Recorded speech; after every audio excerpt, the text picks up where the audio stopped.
So, welcome to my YouTube channel, NCRT Classroom.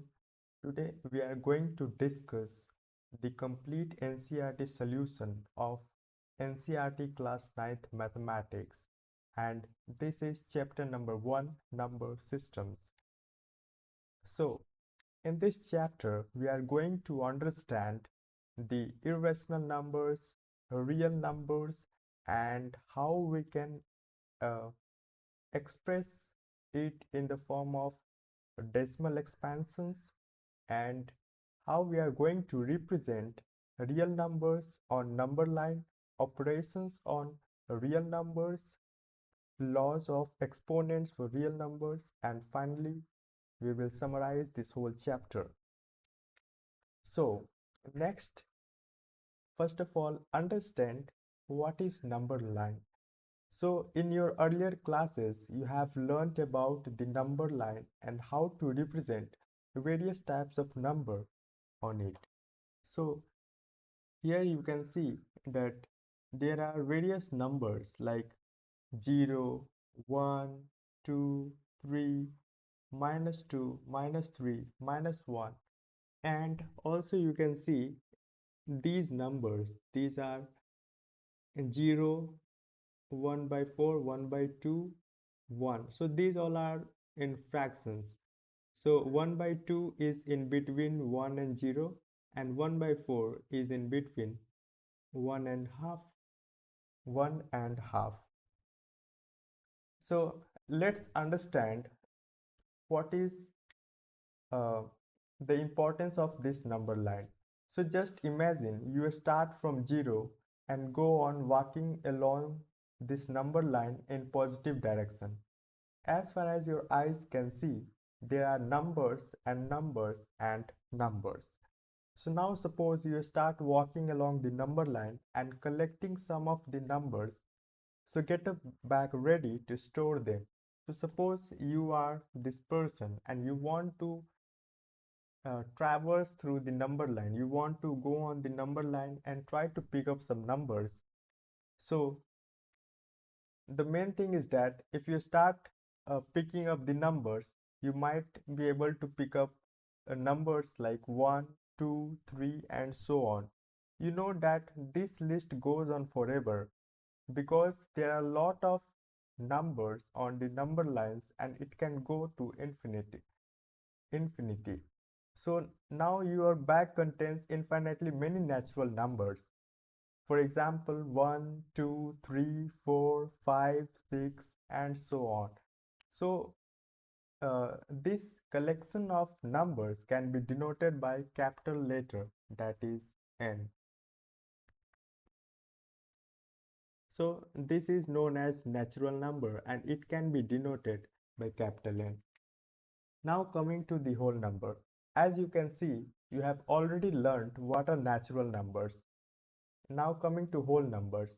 So apart from natural number, if you include 0, now turn and walk all the way back and pick up 0 and put it into the bag which you have already collected a lot of natural numbers, and now you have the collection of whole numbers which is denoted by capital W. Coming to integers. Now stretching in front of you are many negative numbers. So here you can see a lot of negative numbers are there. Put all these negative numbers in your bag, and this new collection is known as integer and it is denoted by capital Z. So these all negative numbers, whatever you can see here uh, on the arrows where I am pointing here. So -1, -2, -3. So if you consider these all numbers along with the whole number, then it will be the collection of integers. Now coming to rational number. So rational number, suppose we want to call R as a rational number. So what are the conditions which we need to check to say whether a number which we want to consider is a rational number or not? So first of all, we need to ensure that the number r need to be written in the form of p divided by q, where p and q are integers, and q is not equal to 0. So these two conditions should be satisfied. And here we try to answer one question, and you might be getting a doubt that why q should not be equal to 0. So if you want to understand why q should not be equal to 0, let's suppose that q is equal to 0. So suppose q is equal to 0. Here q is 0 and p is some integers. Let's suppose 1, 2, 3, whatever. So imagine that 2 is divided by 0. So uh, imagine you are dividing 2 by 0. So you won't be able to divide actually, because uh, 0, if multiplied with any number, you will get 0 only. So there will always be certain remainders and you won't be able to divide it completely.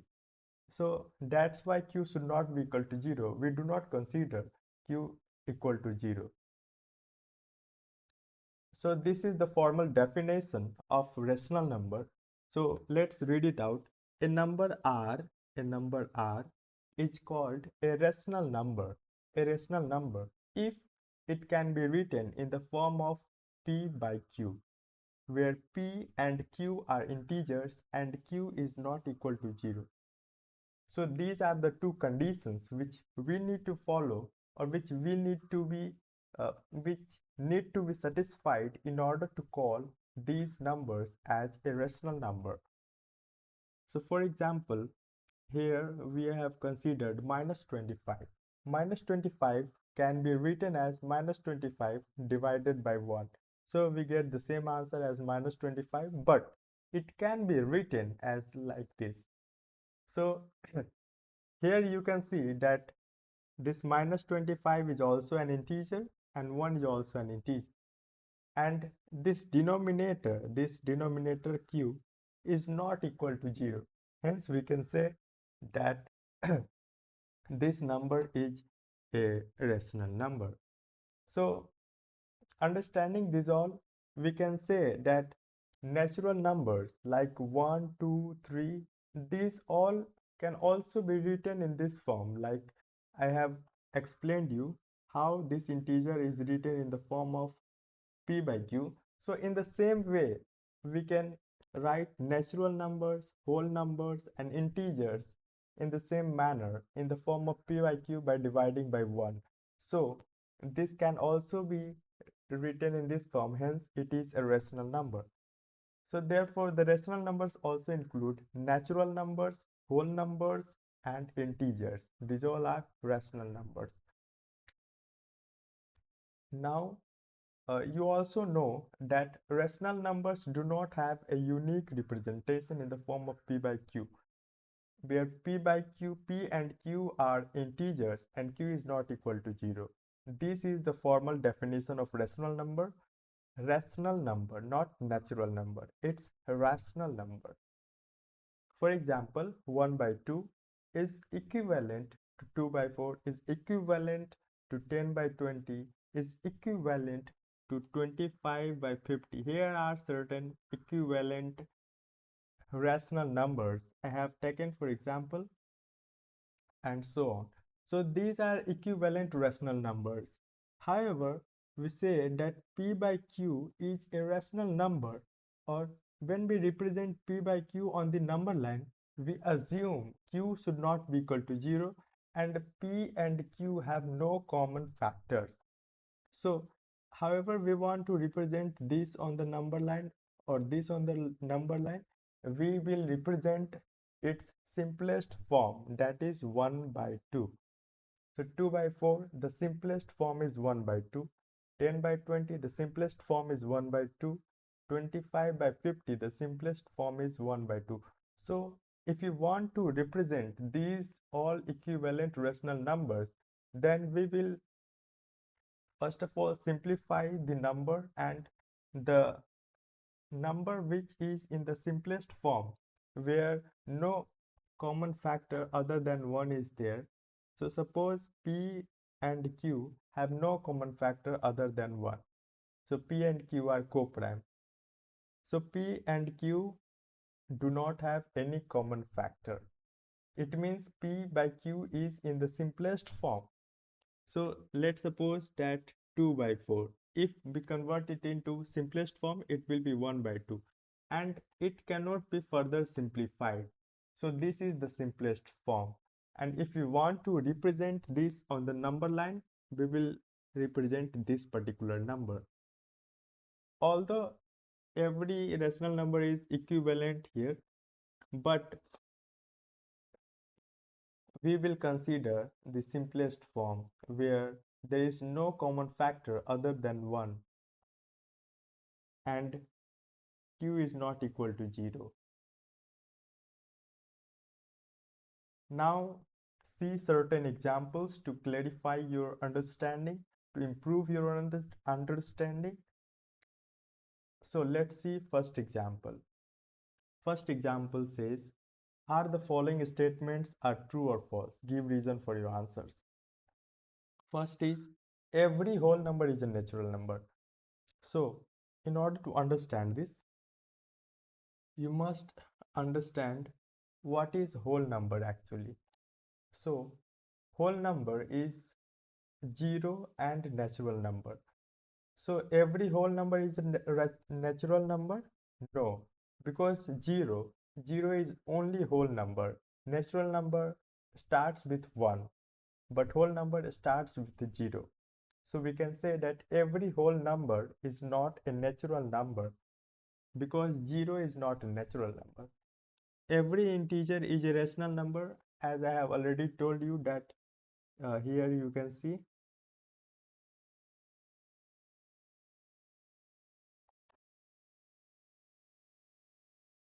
in this slide. The rational numbers also include natural numbers, whole numbers, and integers. So every integer is a rational number. Why? Because every integer can be written in the form of p by q, and q is not equal to 0. For example, minus 25. Minus 25 is equivalent to minus 25 divided by 1, and it is in the form of p by q, where minus 25 is also integer and minus 25 is also integer and 1 is also integer, but q is not equal to 0. Every rational number is an integer? No, every rational number can't be an integer, because let's take certain example. 1 by 2 is a rational number. Understood? 1 by 2 is a rational number, but it is not an integer. Minus 25, okay, let it be. So similarly, you can find certain more examples, but I am stating here that take certain fractions like 3 by 4, 5 by 6, 7 by 8. These all are rational numbers, but these are not integers actually. Integers are like this. These are integers, minus 1, minus 2, minus 3, minus 4. These are integers.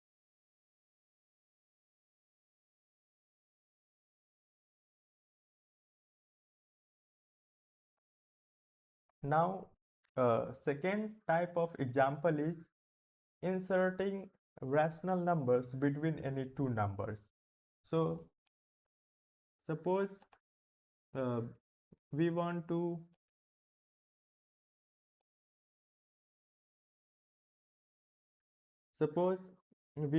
find 5 rational numbers between 1 and 2.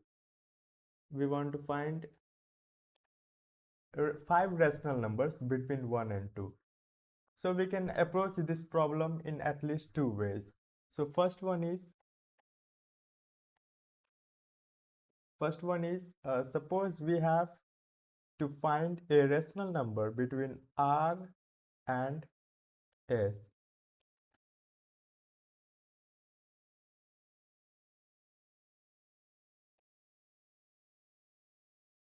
Between R you can add R and S and divide this by 2. So suppose you want to find a rational number between R and S, then you can add R and S and divide it by 2. Then you will get a rational number between these two numbers.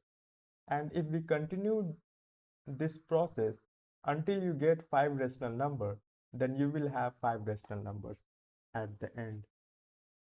You can proceed in this manner to find 4 more rational numbers between 1 and 2.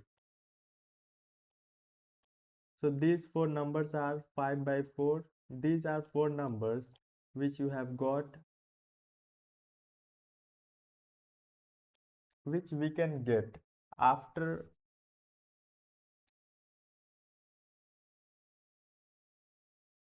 which you can get after applying this process. What you have to do, you just have to find out the two numbers between which you have to find the rational number. So here number is 1 and 2 and you want to find rational number in between.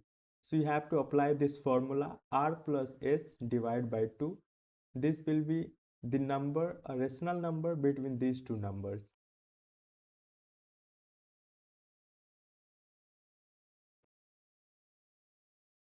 Now coming to second approach, the other option is to find all 5 rational numbers in one step. So let's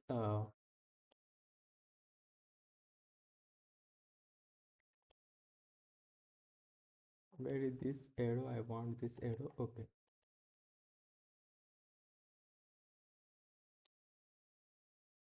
So the second approach is that it can be found out in single step.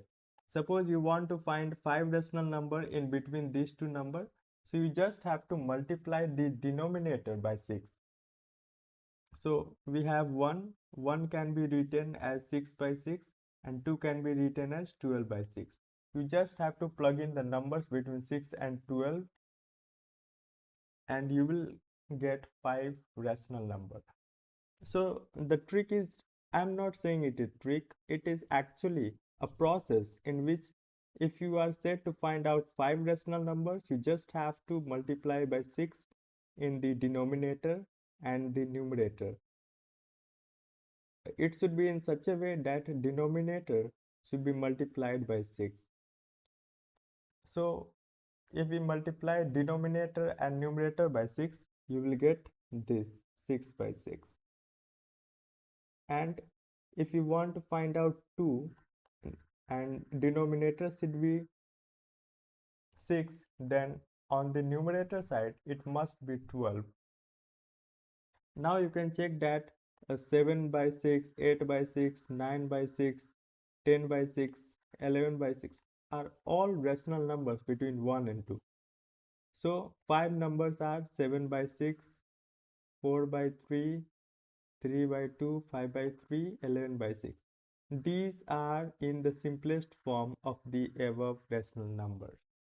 So these are the two approach in which you can find out the rational number between these two numbers. So let me summarize this, what you have learned in this slide. If you are told to find out 5 rational numbers, you just have to add them up and divide by 2. You will get a rational number between these two numbers 1 and 2. And then you have to continue this process 5 till the time you get 5 rational numbers between 1 and 2.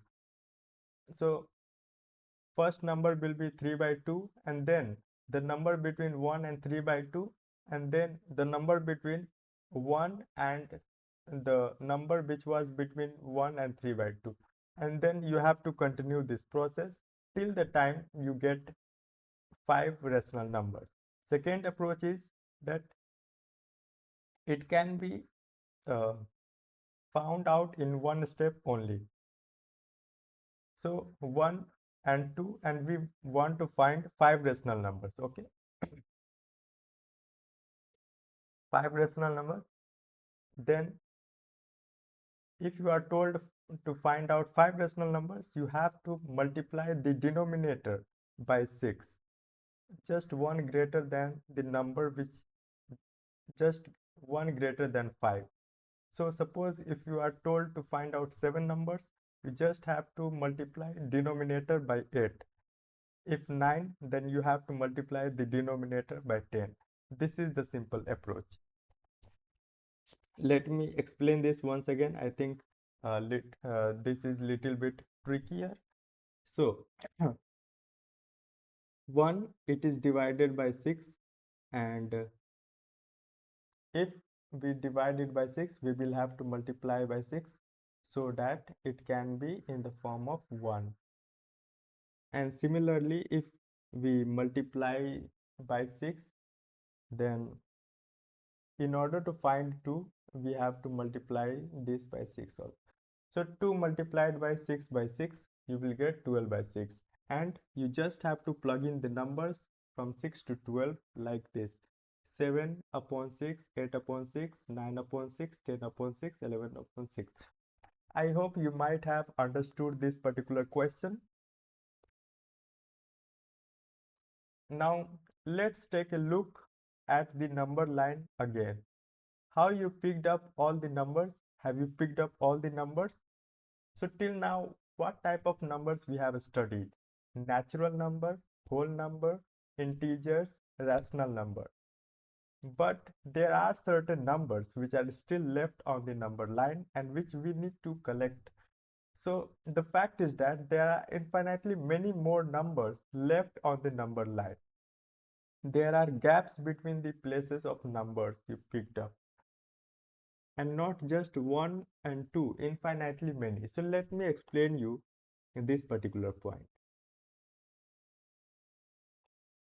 So suppose this is a line, it is slightly curved, so but we have to just understand this is one point and this is another point, and in between these 2 points there are infinitely many points. As you can see, there are infinitely many points in between these two numbers.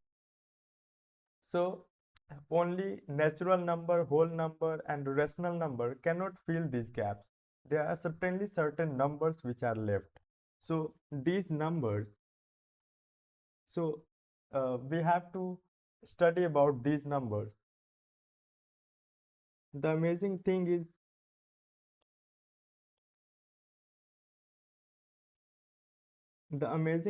that there are infinitely many numbers lying between any these two gaps. Any two of these gaps. So suppose if we select these 2 points, then there are infinitely many numbers actually lying over here on the number line. So only natural number, whole number, rational number cannot fulfill these all gaps, these all points, these all um, points and points we can say. Okay. So we are left with following questions. What are the numbers that are left on the number line is called? So we want to find out the name, like rational number, whole number, natural number, and like that. So what kind of numbers are left? So second question is, how do we recognize them? That is, how do we distinguish between rational numbers? So whatever number is left, how we will compare that particular number with rational number? These questions will be answered in this next section. So in the next section, we will be talking about irrational numbers. But before that, we need to understand and we have to go through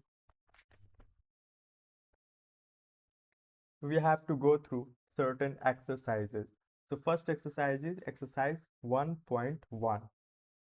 As I have told you, I will be giving you the complete NCERT solution of class 9th mathematics, and I think that this will be the most useful video to you, because I will be covering whole NCERT. So you can actually get an overview of this chapter, and you can also learn this particular uh, chapter from other books like R.S. Agarwal, R.D. Sharma, and various other books as per your choice. But this is the basic course you need to understand. This is the basic chapter of class 9th, which you need to understand to mm, develop a understanding of number systems, how it works, and what are the things we can talk about number systems. So let's get into the exercise 1.1. The first question is 0 a rational number? So here the question is trying to find out whether 0 is a rational number or not. So in order to solve this question, you will have to understand what is rational number. So first of all, think about it, as I have already discussed this in the previous section. So what is rational number? There are certainly two conditions which we need to understand. First of all, rational number are those numbers which can be represented in the form of p by q, and where q is not equal to 0. So simply in the explanation of this question, you can see that you can see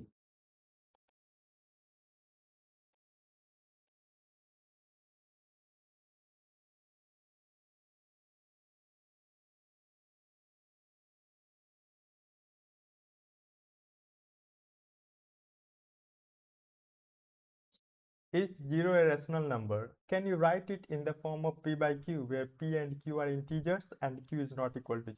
So definition is also given in this question, so there is no worry actually. So think about 0. What is 0? 0 is a whole number. Okay. 0 is also an integer. Okay. 0 is a natural number. No, 0 is not natural number. So, or from the definition, if we want to check whether it is a rational number or not, so 0 can be written in the form of p by q. How? Let's see.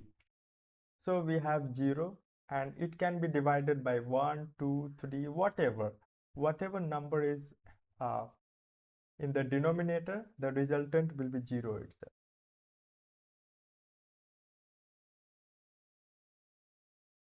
Yes, it can be written in the form of p by q. 0 is also a integer and 1 is also an integer. So, but denominator is not 0. Hence, we can say that this is a rational number. Now coming to the second question. So last question was fairly simple, but you need to think actually. Second question is find 6 rational number between 3 and 4.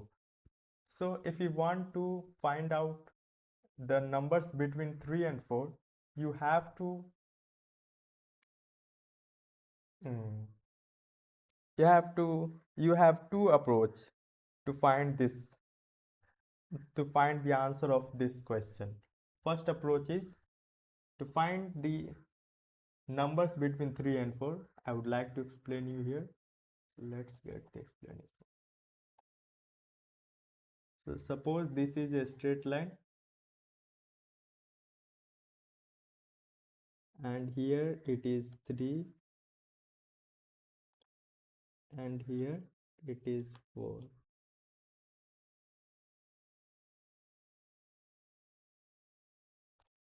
So first of all, by using the formula, by summing these two numbers and divided by 2, you will get a middle number. Then you have to find the number which is in between this number and this number. This can be found out easily by the formula like r plus s divided by 2. This is the basic formula.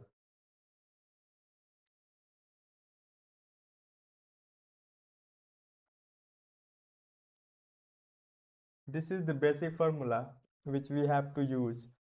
Suppose we want to find a rational number between 3 and 4, you just have to add these two up and divide it by 2, you will get this number, and then you have to find the number which is in between this number 3 and this, and then you have to find the number which is between this and this, so it is this.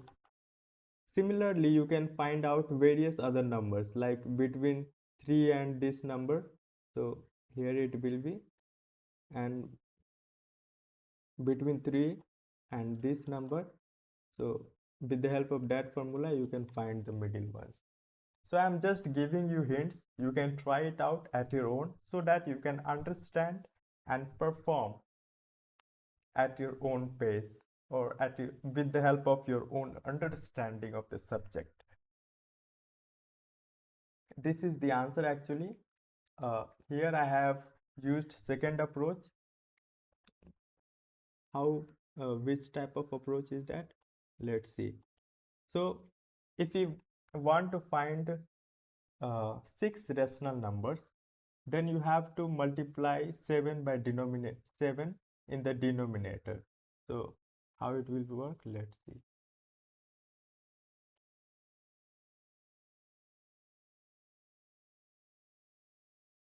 So this is 3.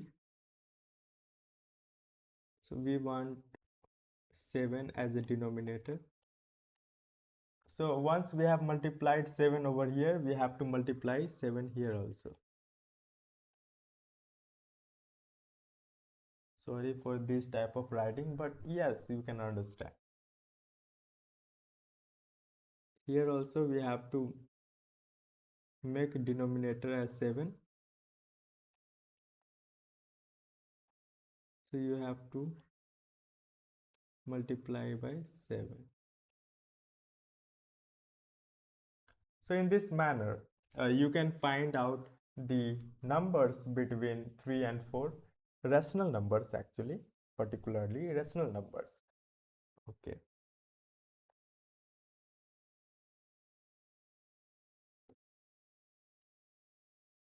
So let's see the answer. This is 21 upon 7 and this is 28 upon 7. This is actually 3, okay? This is 3, which is written in the form of fraction. This is 3 and this is 4. 7 4s are 28, okay?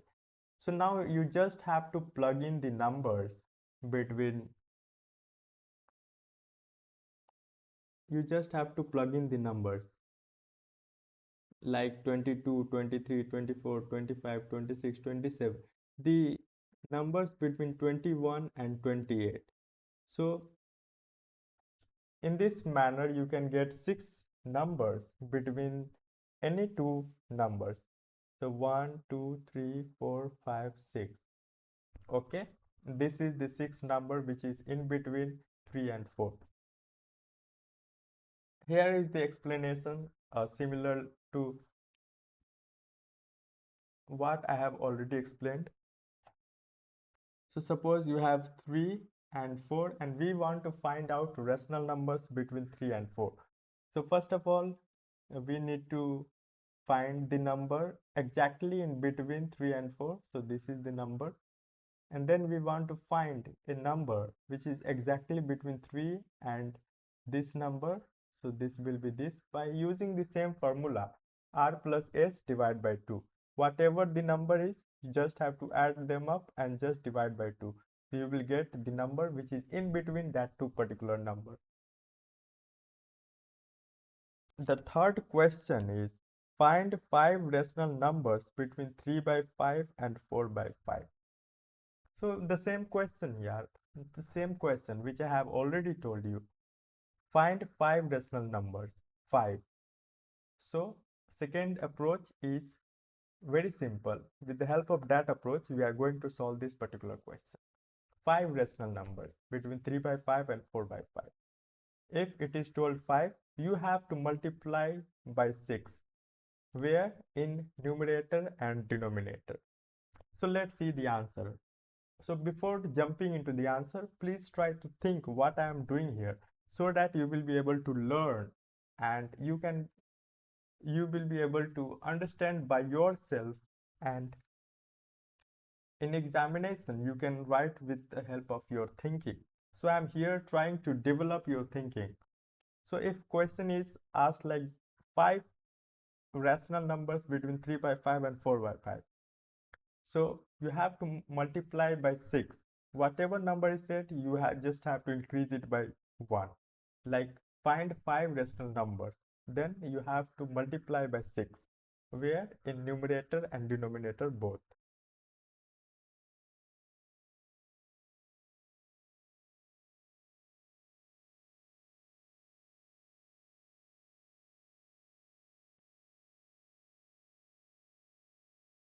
So as I have told you that this should be multiplied by 6. Numerator and denominator should be multiplied by 6. So here are the numbers like 3 by 6, 3 into 6 divided by 5 into 6. The resultant is 80 by 30, 18 by 30. Sorry, 18 by 30, not 80. And 4 by 5 is multiplied by 6 in numerator and denominator. So this will be 24 divided by 30. And the next step is that you just have to plug in the numbers between those two rational numbers like 19, 20, 21, 22, 23. These are the numbers between 18 and 24. And just the denominator will be same because we have already made the denominator same.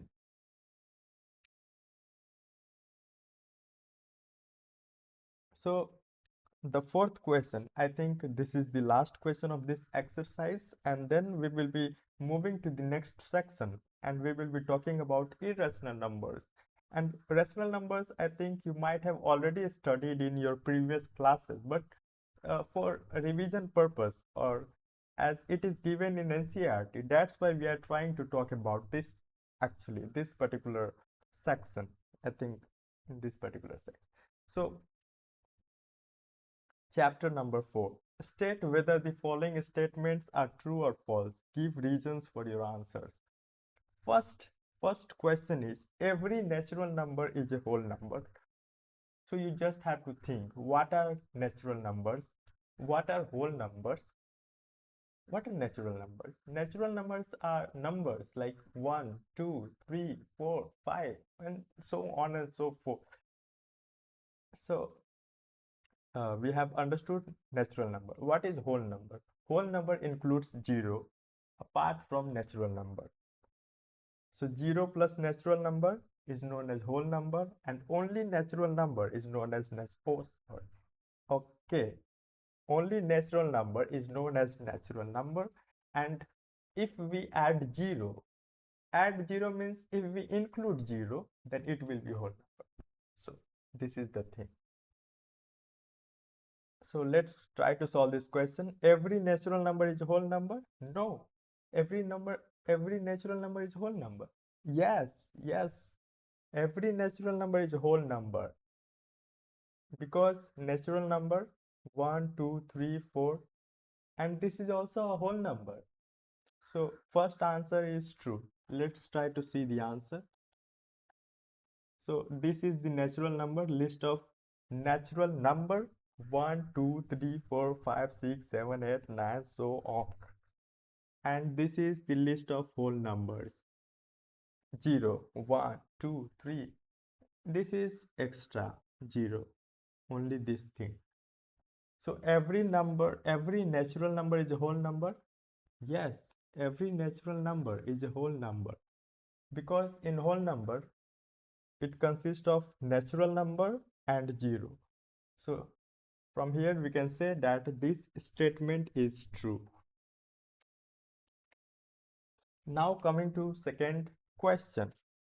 Every integer is a whole number. Every integer is a whole number.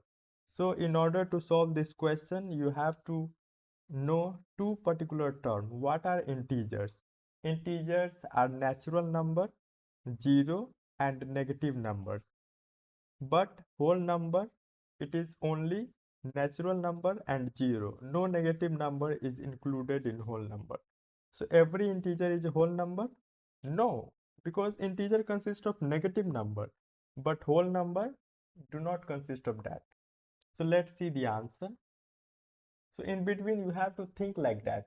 what is being asked and what you have to think and what are the terms which you have to understand in order to answer this question.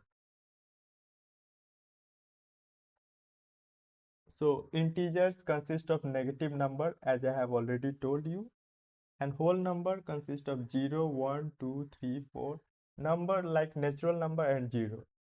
So every integer is a whole number. Every integer is a whole number. No, because in whole number we cannot find negative numbers. So this is the thing. We cannot find negative numbers. So every integer is a whole number. Every integer is a whole number. No, no, no. It's false. Every rational number is a whole number. Huh? It's obvious. I think there is no any requirement of thinking here. Every rational number is a whole number. No. 2 by 3, 4 by 5, 6 by 7, 8 by 9. These all are rational numbers, but these are not whole numbers because whole numbers is only 0 and natural number. Let's see what is the answer actually. Okay. So in order to answer this particular question, you need to know what is rational number, what is whole number. Rational number in the form of p by q, q is not 0, like 2 by 7, 3 by 8, 4 by 5, these are rational numbers. And whole number 0, 1, 2, 3. So now we need to compare these numbers. Every rational number is a whole number. Every rational number is a whole number. No, because here there is no 2 by 7 or 3 by 8 or 4 by 5. So every rational number is not a whole number.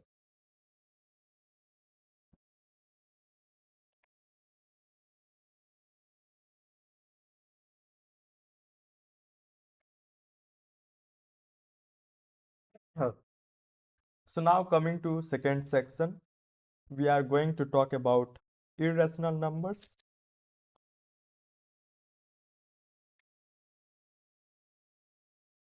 We saw in the previous section that there may be numbers on the number line that are not rationals, means that are not in the form of p by q. In this section, we are going to investigate these numbers.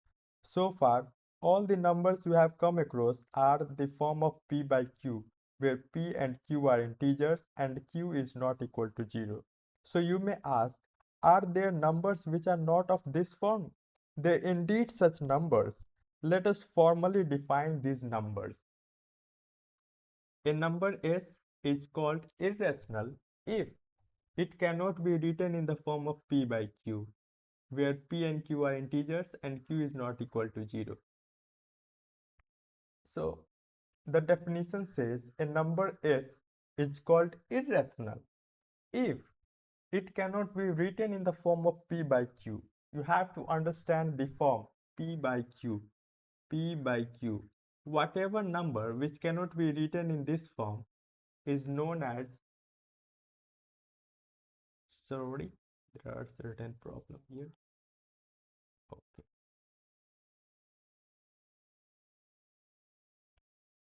P by Q and P and Q, P and Q should be integer and Q should not be equal to 0. Everywhere P by Q, P, what is this? Okay, sorry for that. Okay, sorry for that. I was a little bit distracted, but you don't have to distract. You have to understand what I'm trying to convey. So in the form of P by Q, where P and Q are integers and Q is not equal to 0. So this is the formal definition you have to understand. But informally, we can say that whatever number which are not rational is irrational. Which are not rational is irrational. Yeah, it's very good, cool.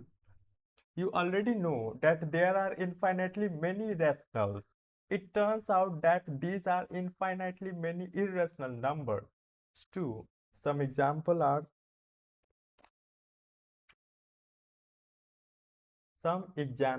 are root 2, root 3, root 15, pi, And again this large chunk 0.101101110 1111. Hey, what is this? Irrational numbers. You already know that there are infinitely many rationals, infinitely many rationals. It turns out that there are infinitely many irrational numbers too. Means what? Irrational numbers are also in infinite numbers. Means what? Both are in very, let me read here. You already know that there are infinitely many rationals, and it turns out that there are infinite many irrational numbers too. Some example are root 2, root 3, root 15, pi, and this large chunk 0.10, 110, 1110, 1110. Yeah, very good. Irrational number.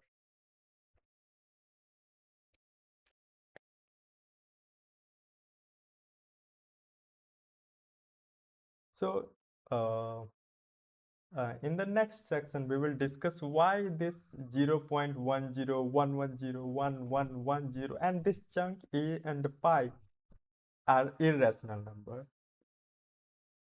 This will be discussed in next section, not in this section. After this exercise, we will be talking about this, but not now.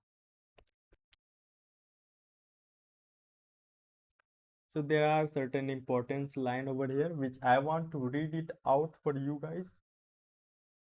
Let us return to the question raised at the end of the previous section. Remember the bag of rational number.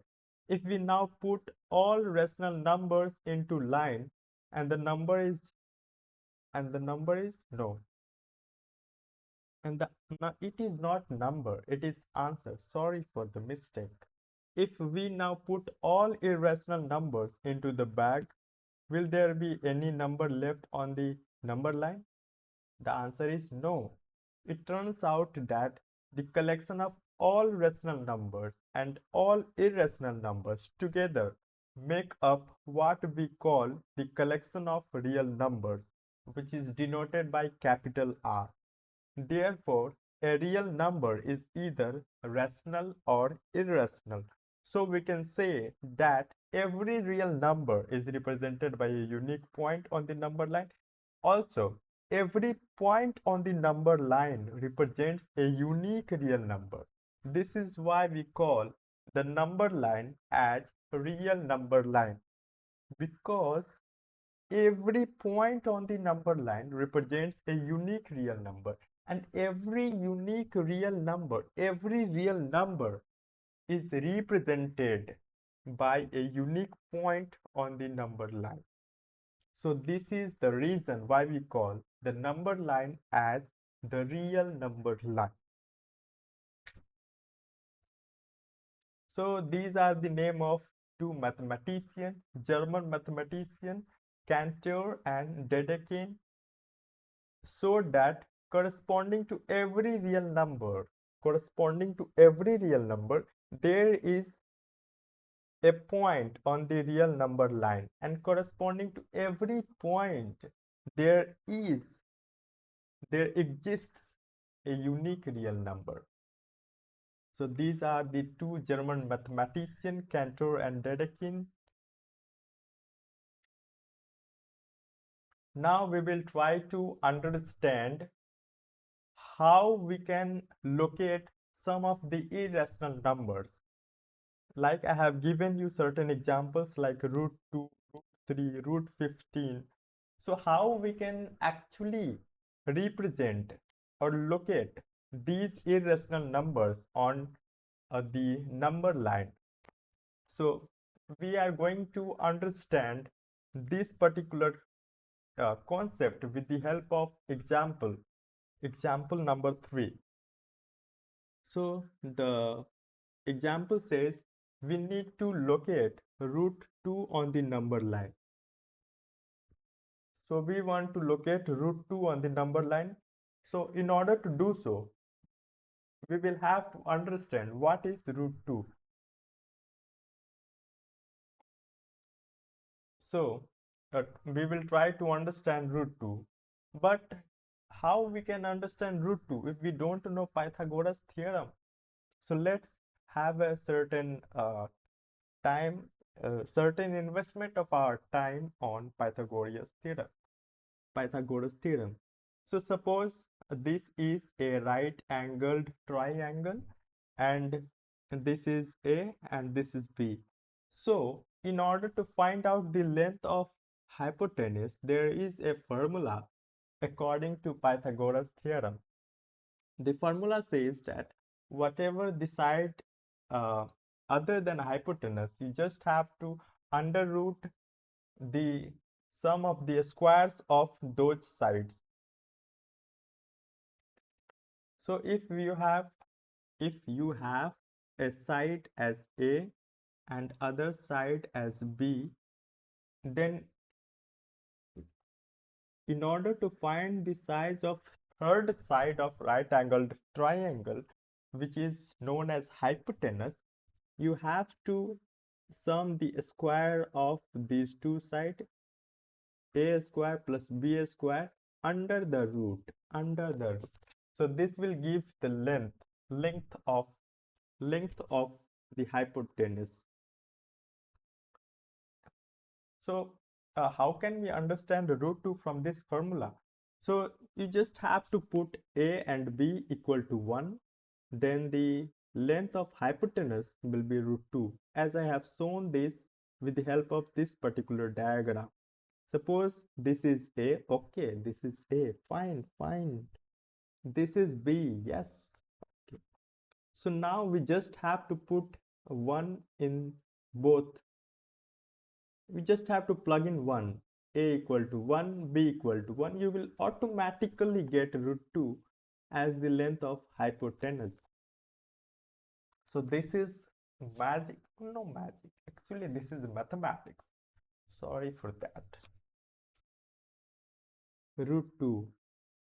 Yeah, we have already located this root 2, how we can see. You just have to plug in 1, 1 and you will get root 2. Very nice. So in this manner, we have found out what is the length of root 2. So let's try to understand what solution says. I am going to explain you by reading this particular solution in a very quick manner. So it is easy to see how Greeks might have discovered root 2. I have already explained you whatever I have explained you just now, that will be useful here. So consider a square OABC. Okay, bye. Let's consider what it says. You just have to consider a square OABC. Okay, consider OABC. Let's see, this is a square with each side 1 unit in length. 1 unit in length. Okay, then you can see by the Pythagoras theorem that the length of this particular hypotenuse is root 2. How do we represent root 2 on number line? So we want to represent this particular length on the number line. So this is easy actually. You just have to transfer this figure on the number line, making sure that vertex O coincides with 0. So suppose this is a number line. This, first of all, you need to draw a number line. So I'm trying to draw it, okay, for you.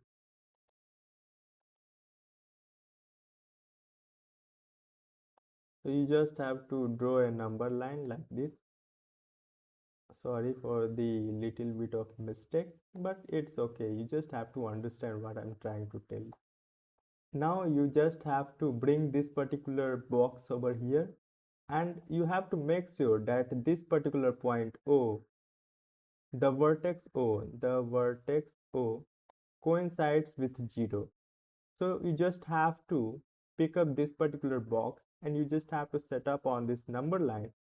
But one condition is that you have to coincide this particular point with 0. Okay, okay, very much. Okay, very much. What type of, okay, let it be whatever. So this square should be coinciding with this particular point. and we have to project this particular length on the number line like this particular length on the number line. So suppose this is this red one, OB, OB. This OB is root 2 and we want to project this particular length on this number line. So you just have to take the compass and O as a center. You have to draw a circle like this. There is certain mistake, but we can bear it. You just have to do like this as shown in the figure.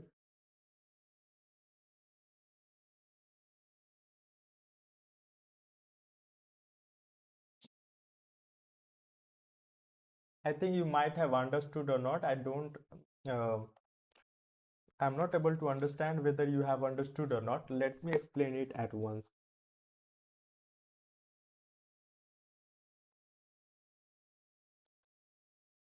So suppose this is a number line and here it is 0 and this is a square of unit length. Oh, where it is going?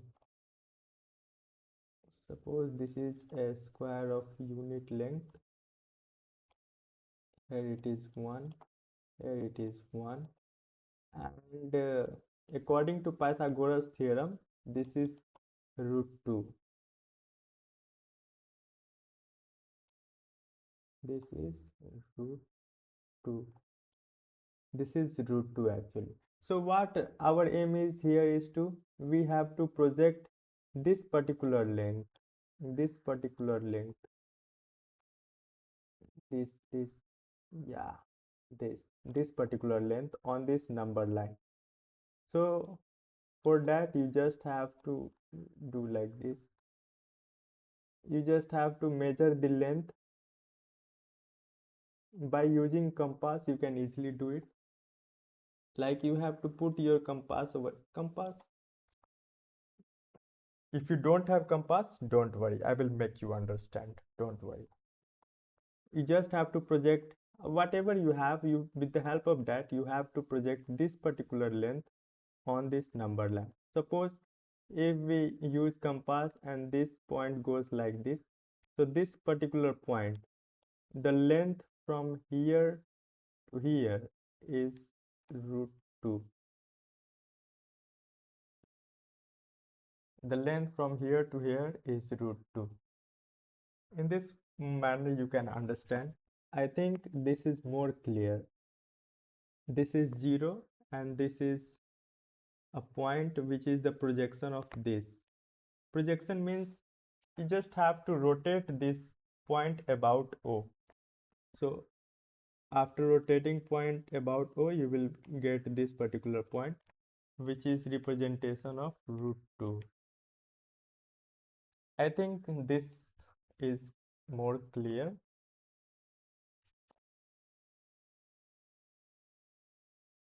So I think you have already learned how to locate root 2. So this is one more question you just have to understand. If you will able to understand it, I think uh, you will be able to do lot more things in future exercise. So in order to do that, you will first have to understand what is root 3. So let's understand what is root 3. Root 3 uh, can be written with the help of Pythagoras theorem, under root of root 2 square and 1 square. So root 2 square is 2 and 1 square is 1. So if you add this, you will get root 3. So how you will get root 2? So in the earlier example, you have already understood what is root 2. So this particular thing is root 2 and you just have to use one side of length 1.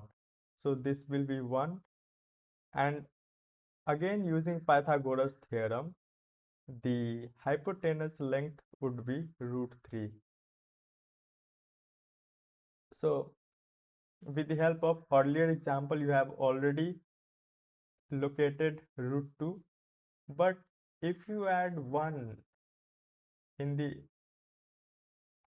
in this triangle, a side which is perpendicular to this root 2 and of unit length, then you will get hypotenuse as root 3. So this is root 3. You just have to think little bit, not extra. Just have to think little bit, you will able to understand this. So you have understood how root 3 has come. First of all, you have to locate root 2, and then you just have to use this perpendicular side 1 of unit length, and then you will get root 3. So I think this is the explanation of root 3. Now we will try to locate it. So this person is already we have understood. This is 1, this is 1, and this is root 2. But one more side of unit length which is perpendicular to this, and using Pythagoras theorem, we can say that hypotenuse is a square under root of sum of squares of sides. So root 2 square and 1 square, we will get root 3.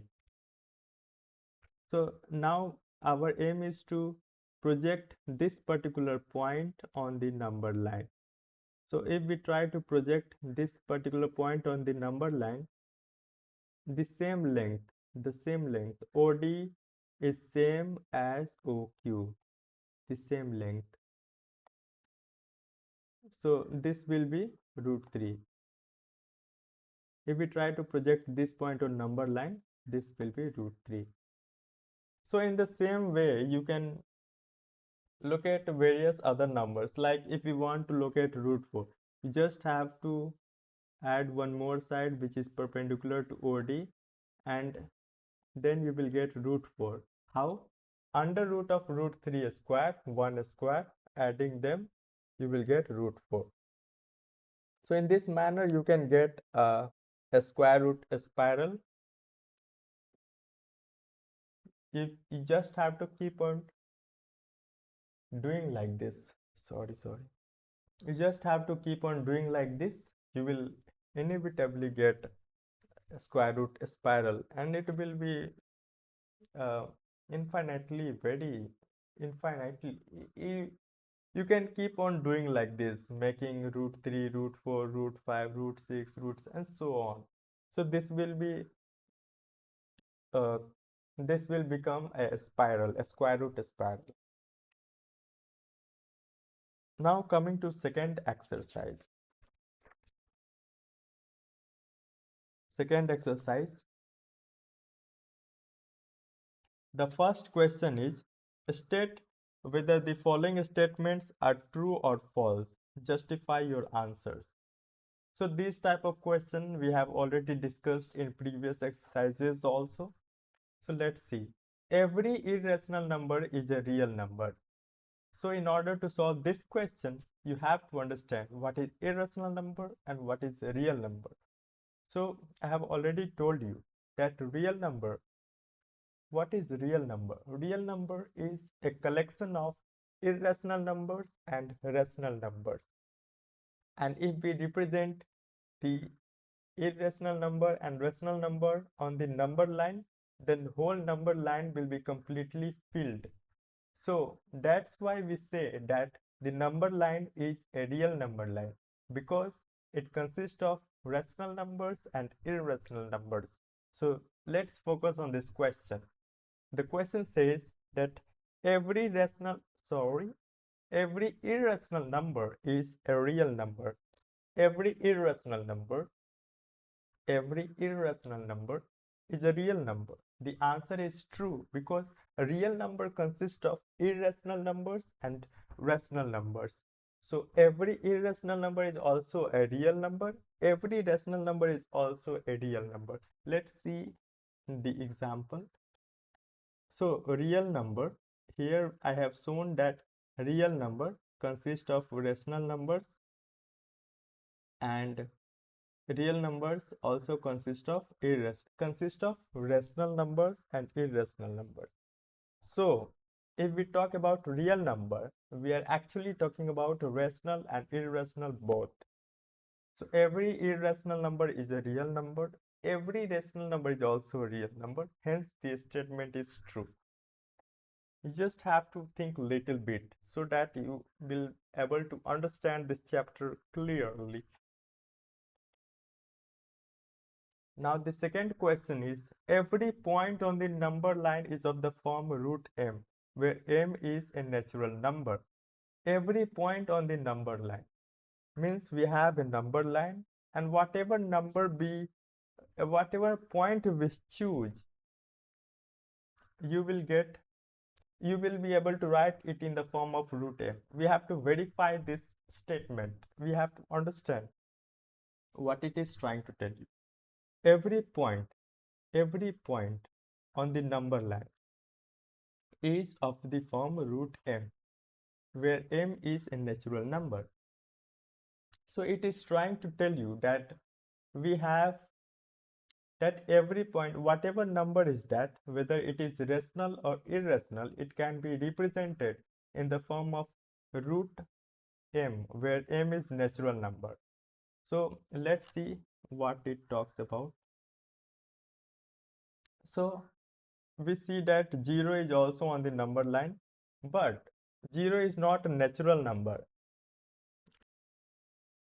Let me explain very clearly that this is root m, this is root m, and m should be natural number. M should be natural, not rational. It's natural number. M should be natural number. But 0 is not a natural number. So this statement is false with the help of first example only. Now, second example is 84.64 is equal to 9.2. And 9.2 is also on the number line, because 9.2, what is happening? Okay, let it be. 9.2 is a rational number, and we can say that 9.2 is on the number line, but 84, but this should be natural number, but this is not a natural number actually. This is not a natural number.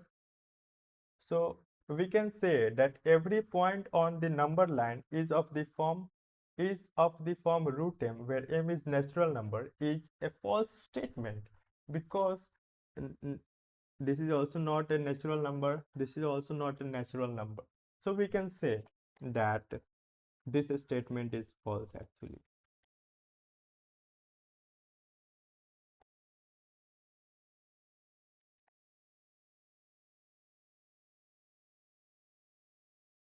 Third question is, every real number is an irrational number. So this is also a similar kind of question, just like question number 1. Let's see the explanation.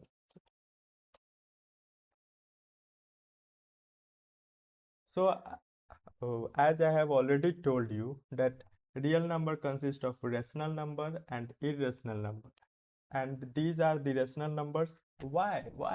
Think.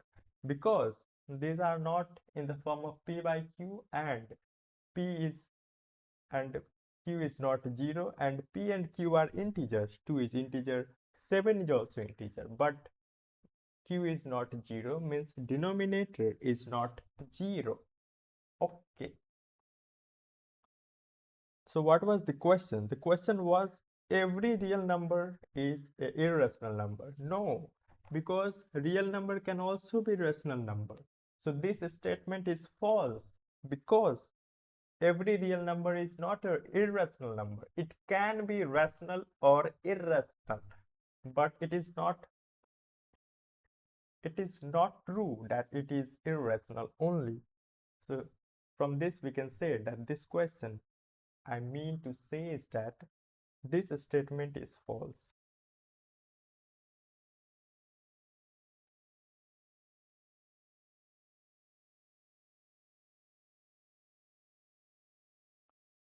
So coming to the second question, are the square roots of all positive integers irrational? Square roots of all positive integers irrational? Let's try to think about this particular question. Are the square roots of all positive integers irrational? If not, give an example of the square root of number that is a rational number. So there are several numbers, like if we take a root, so try to understand, okay?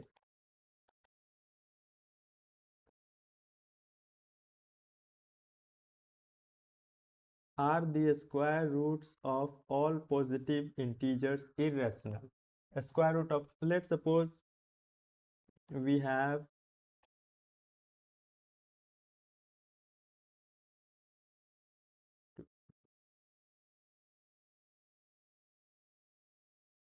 we have 25.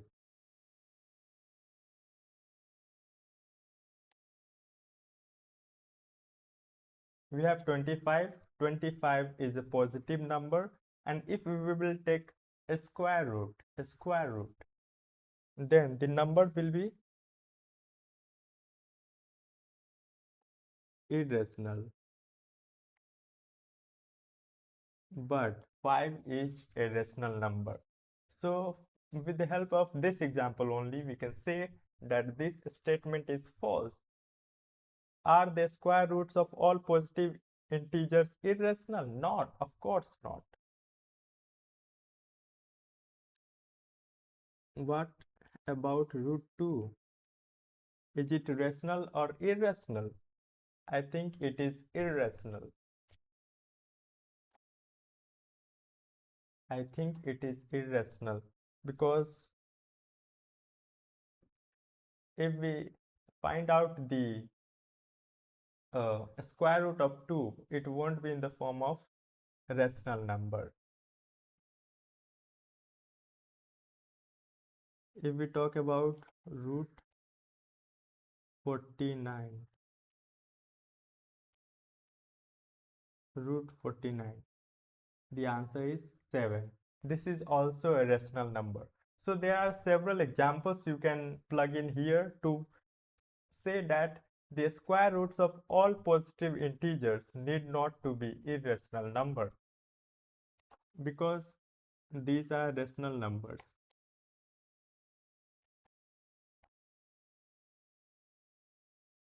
The first condition should be positive integers. Positive integer, okay. So let me explain you once more.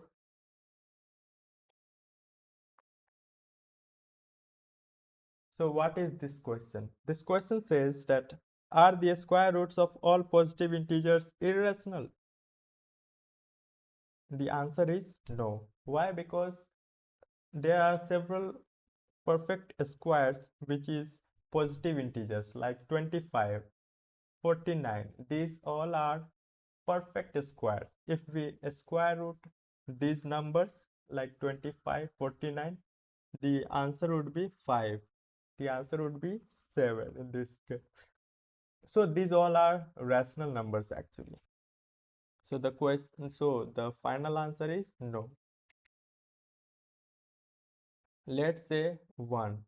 So under root 1 is 1. So this should be irrational number as per the question, because are the square roots of all positive numbers irrational? No, because this is a rational number, hence proved that the answer would be no. Now coming to the representation of irrational numbers on number line. So show how root 5 can be represented on the number line. How root 5 can be represented on the number line. This we have already understood. We will try to make you understand in a more clear way. Let's see. So according to Pythagoras theorem, we are trying to write 5 in the form of 1 square. Whatever number is given, you have to separate 1 square, and then whatever is left, like 5, 1 plus 4, 1 plus 4. So 4 can be written as 2 to the square. So let me try to make you more clear over this. Root 5 can be written as 1 square plus 4. 1 square plus 4. Let me write it proper. Array, yaar. Okay. So it can be written like this, 1 plus 4, and 4 can be written as the square of 2.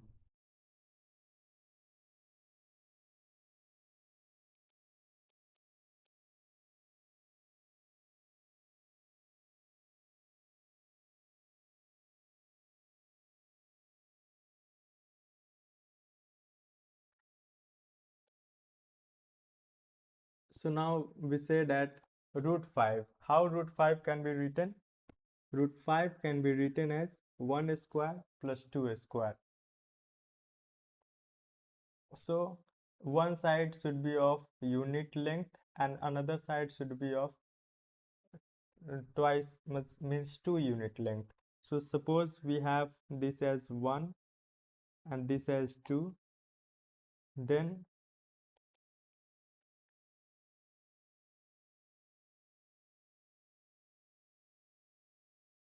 this particular length would be root 5. Understood? This particular length will be root 5.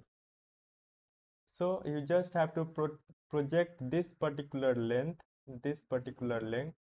on this number line with the help of this particular circle. You assume this as a center and this as a radius. You have to make a circle, and the point at which this circle intersects the line, that particular point, the distance of that particular point from the origin is known as eh, is known no it's not known as, it will be root 5. Okay, it will be root 5. I don't think I have explained it more clearly. Let's explain it once more. So focus guys, focus. We want to locate this particular number. So first of all, we have to split it in the square of sides. So in the square of sides also, you have to segregate 1 in the first place, 1 square, and then remaining whatever is left. So 2 square, 1 square plus 2 square. So 1 square plus 2 square, this will be root 5. So now you have to project this particular length on this number line. This particular length on this number line. And the distance of this particular point from this particular origin is root 5. So this is the representation of root 5 on the number line.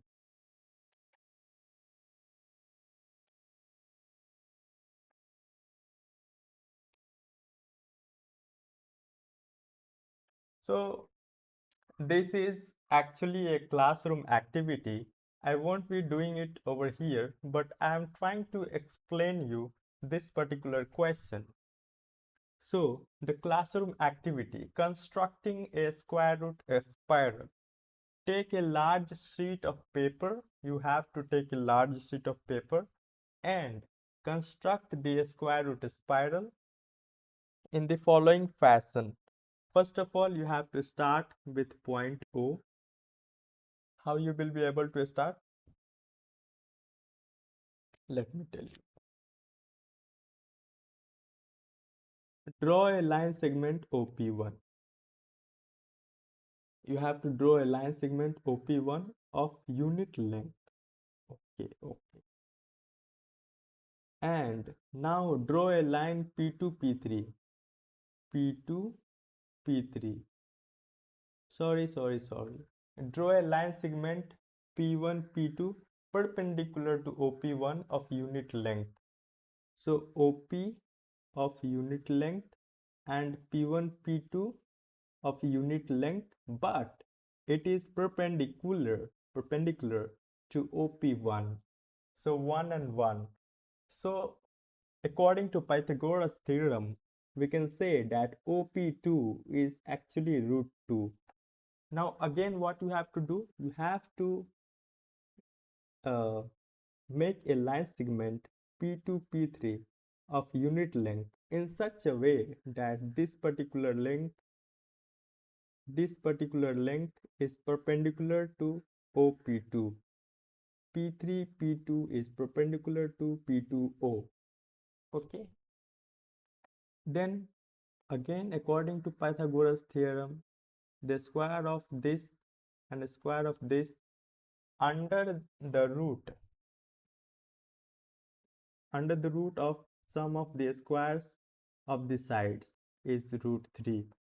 Again, you have to uh, move it, you have to move in this manner till you satisfy, means you can keep it up, you can keep on going and going on and going on, you can never stop like this. So I have given you certain hint regarding this particular activity. You can try it out. You can also go through various YouTube sources, various web sources, and various other sources to find out what are square root spirals and how it is useful. So I have not explored the use of this. You can do so. So this part I have left for you. After this chapter, you can go through various things like that. This is known as a square root spiral. You just have to keep adding one unit length size and you will get a square root spiral like this. Now coming to the third section. In this particular section, we are going to talk about real numbers and their decimal expansion. I think this is the main section you need to be attentive upon. Real numbers and their rational numbers. In this section, we are going to study rational and irrational numbers from a different point of view. We look at the decimal expansions of real numbers and see if we can use the expansions to distinguish between rationals and irrationals. We will also explain how to visualize the representation of real numbers on the number line using their decimal expansions. Since rational numbers are more familiar to us, let us start with them.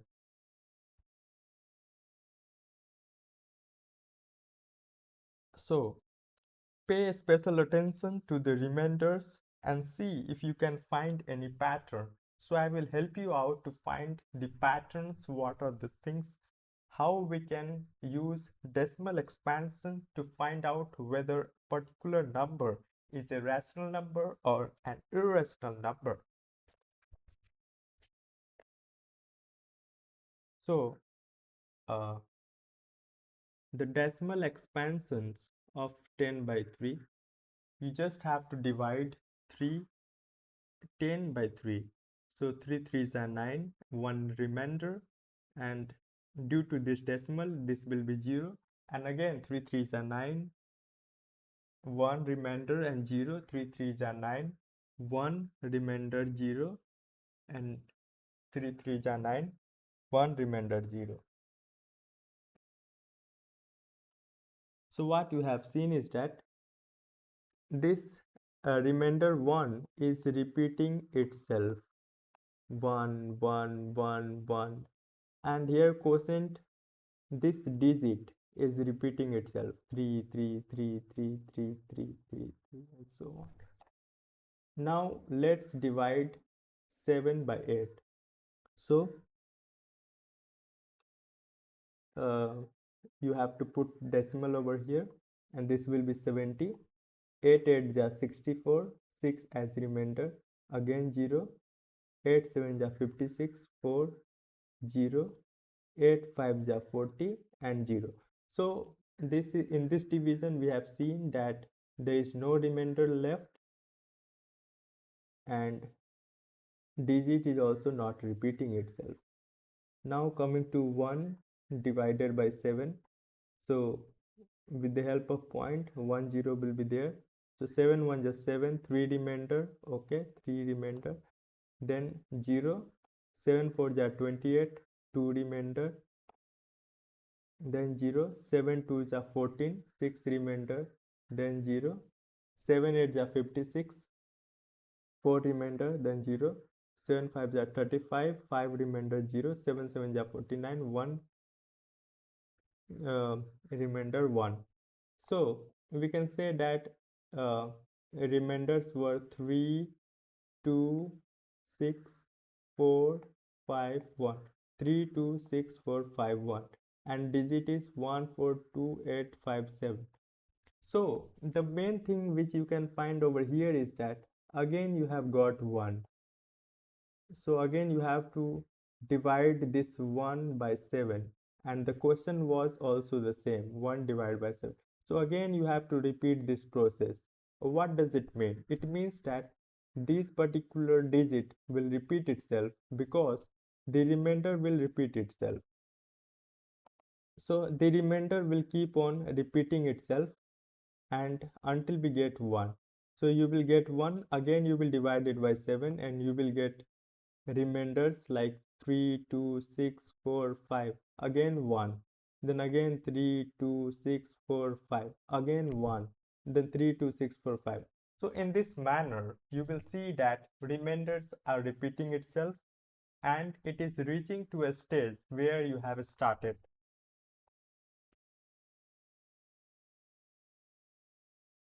So what you have noticed, you should have noticed at least three things. The remainders either become zero after a certain stage or starts repeating themselves. Either become zero or start repeating themselves. One remainder, one remainder, one remainder. And here 3, 2, 5, 4, 3, 2, 6, 4, 5, 1, 3, 2, 6, 4, 5, 1. So we can say that the remainders either become zero after a certain stage or start repeating themselves. The second the second thing which you have noticed is the number of entries in repeating a string of remainder is less than the divisor.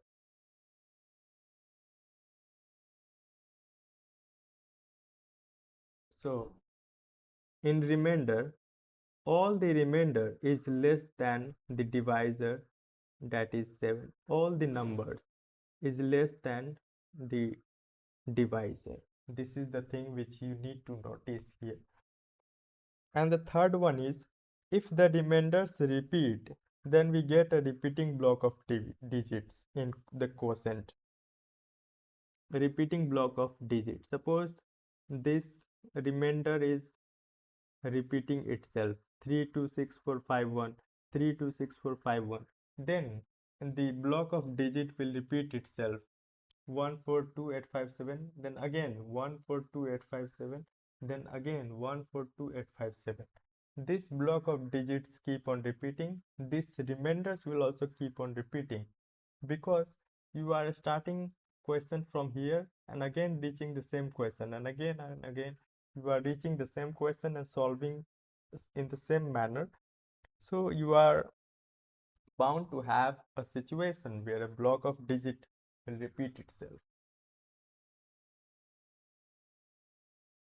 Although uh, although we have noticed this pattern using only the examples above, but it is true in general. It is true for all rationals of the form P by Q. Two main things happen. Either the remainder becomes 0 or never becomes 0. Either the remainder becomes 0 or never becomes 0. Never becomes 0. either the remainder becomes 0 or never becomes 0, and we get a repeating strings of remainders. Repeating strings of remainders means remainders keep on repeating themselves in a particular manner. Let us look at each case separately. Case 1. Case 1 is remainder becomes 0.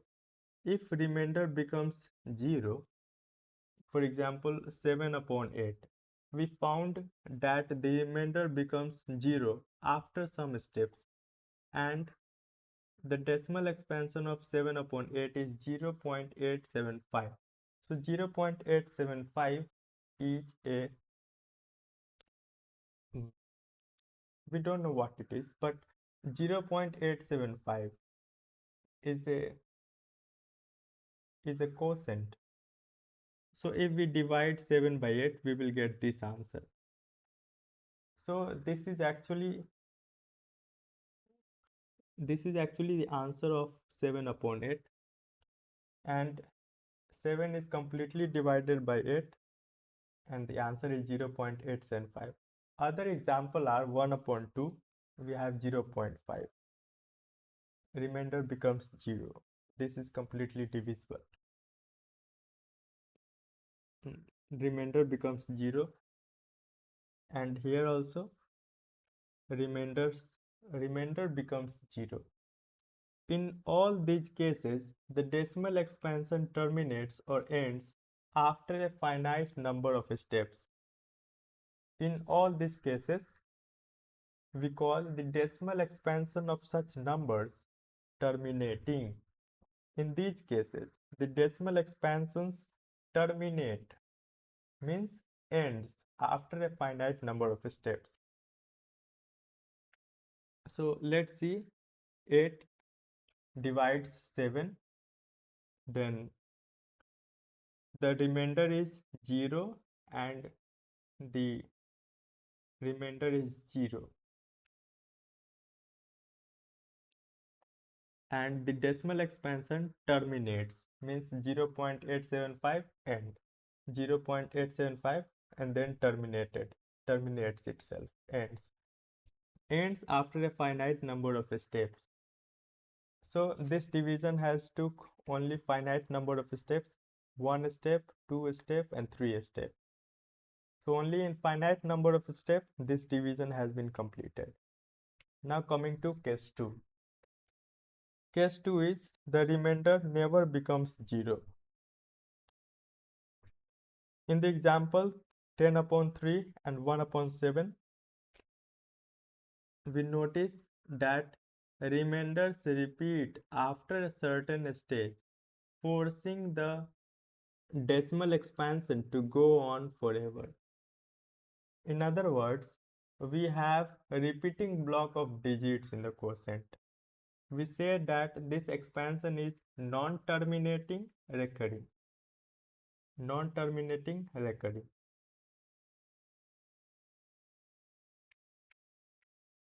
Let's take this particular example. Focus on this example. So we notice that the remainders repeat after a certain stage, forcing the decimal expansion to go on forever. So remainder repeat itself, like first remainder is 3, 2, 6, 4, 5, 1, and again after 1 the remainder repeats 3, 2, 6, 4, 5, 1, and this keeps on repeating itself, and hence block of digits are also repeated. Block of digits are also repeated. So division never ends, uh, it keeps on going and going and going on. So it never ends. That's why we call it non-terminating. Means its decimal expansion never ends. Non-terminating. But we call it recurring at the same time. Why? Because remainders repeat itself, and this particular block of digit will also repeat itself. 142857, 142857, and this will keep on repeating itself. So this is the thing which is going to be, which I'm trying to make you understand over here. So there are certain way in which we have to uh, write it precisely. Like we have 10 upon 3, it is 3.3333 and so on. 1 upon 7, it can be written as 0.142857, 142857, 142857, and so on and so forth. So the usual way of showing that 3 repeats in the quotient, it is written as 3.3 and we have a bar over here. So it represents that 3 is repeating itself.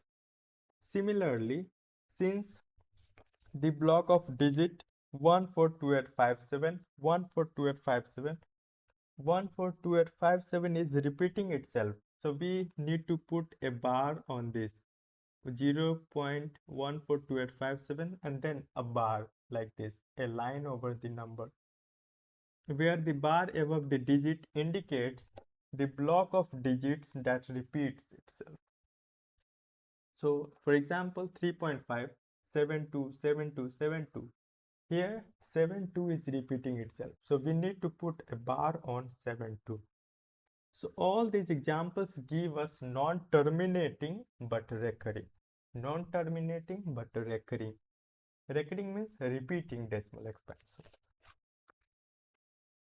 So let's see one example. We will not prove it, but illustrate this fact with a few examples. Terminating cases are easy.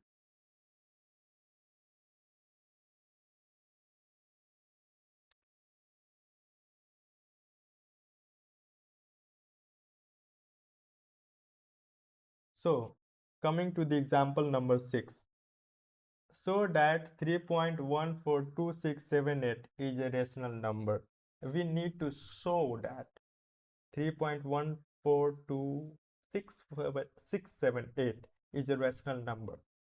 Or in other words, what we are trying to do is trying to express this particular number in the form of P by Q, where P and Q are integers and Q is not equal to 0. So you just have to remove the decimal and write it in the form of P by Q. So remove the decimal and you will get 1, and whatever the uh, digits are there after decimal, you just have to put those many numbers of zeros over here, and hence it is a rational number because this this particular chunk is also an integer and this particular chunk is also an integer. So whole number, it's not whole, it's actually different. So this particular thing we can say that it is a rational number. Now let us consider the case when the demand with no demand, sorry for this, when the decimal expansion is non-terminating recurring. Non-terminating means the decimal expansion, no, there is no end to a decimal expansion, means it is never, the remainder never becomes 0 actually. When the decimal expansion is non-terminating and recurring. Let's see this example. Example number 7.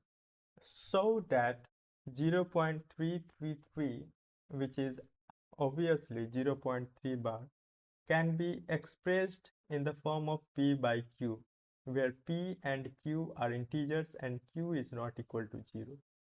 Since we do not know what 0.3 bar is, let us call it X, and so X is equal to 0.3333. Now here is where the trick comes in. Look at. So now what we want to do is that we want to shift this decimal out here. So if we multiply by 10x, 10 to x, it will be 3.3333 and so on. So earlier we had 0.333, now we have 3.333. if we add 3 in x, if we add 3 in x, we will get 3.333. So 10x is 3.333 and x is 0.333. If we add 3 in x, 3 in x, we will get 3.333. But we know that 3.333 is 10x. So by equating these two, we get 10x is equal to 3 plus x. 10x is equal to 3 plus x. And by simplifying and solving for x, we get 9x equal to 3, that is x is equal to 1 upon 3. So similarly, what you have to do is that you have to just displace the decimal. So you, by multiplying 10, you displaced this decimal over here. So we got this. And why we are trying to do like this? Because after decimal, the digits is repeating itself. So if so, it makes our job very easy. Like this is x, and if we add one more 3, we will get 10x.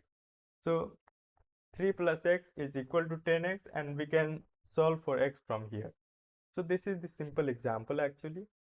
Let's see another example to have a clear understanding of this particular type of questions. Example number 8. We need to show 1.27272727 and so on, which is equal to 1.27 bar, can be expressed in the form of P by Q.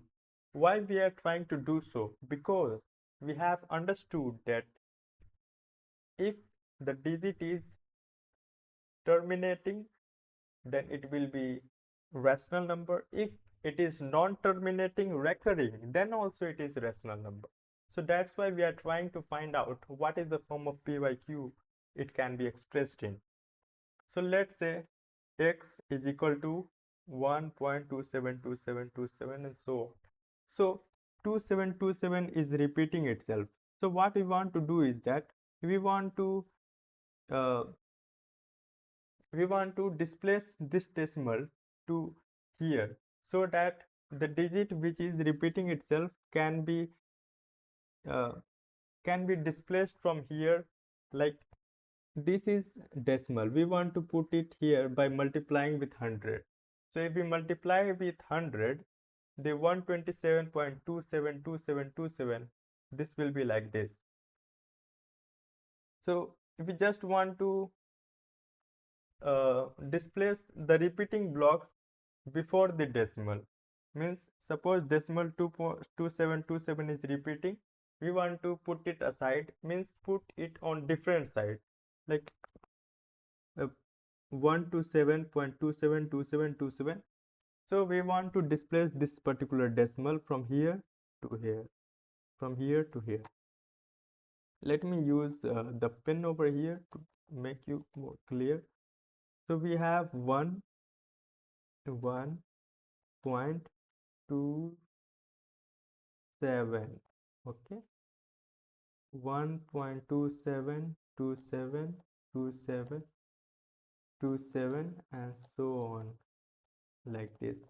We want to displace this particular number before decimal, so it would be 127.2727 and so on.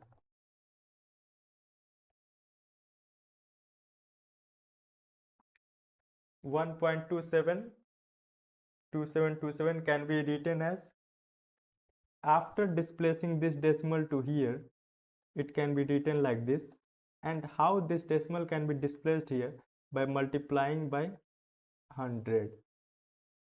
So if we multiply 100, we will get 127.272727.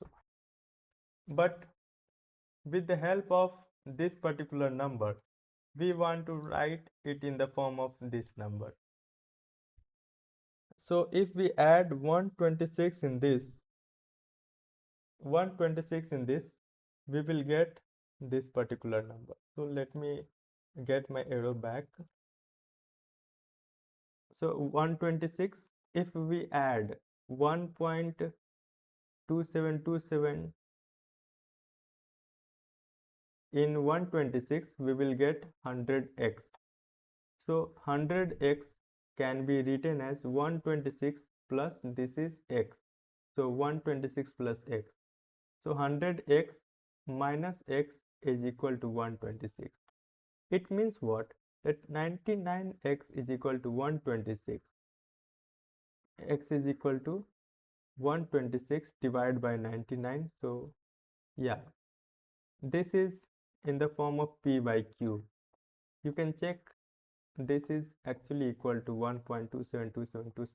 So what we did here, so first of all we will try to find out which block of digit is repeating itself.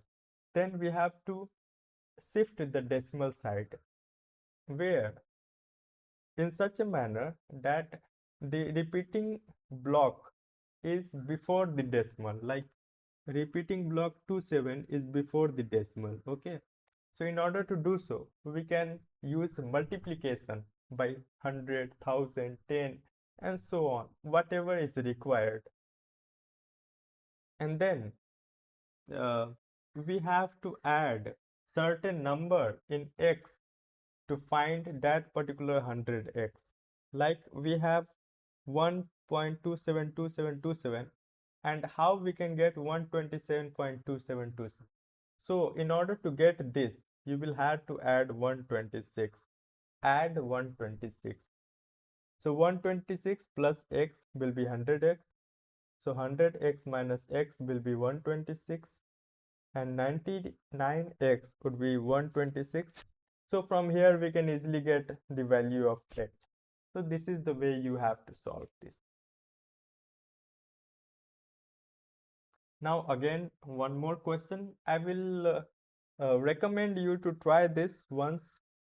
Otherwise, I am here to explain you and you can practice it after this lecture, once this lecture is over. So the question says that, let me see what this question is trying to tell us. So that 0.23535353. So first step is that you have to find out the repeating blocks. So here 353535 is repeating itself. But this is a little bit of a different kind. How it is different? So this particular thing is not repeating. So we can just first of all write it in expanded form. 0.235235. No, 2 is not repeating, sorry.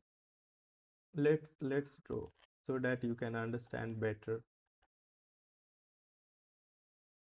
0.23, sorry for this, but you can understand.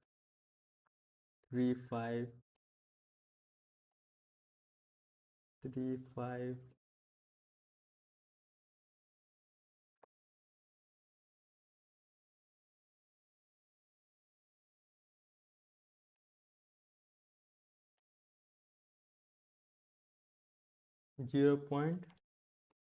0.35353535 is repeating. Okay,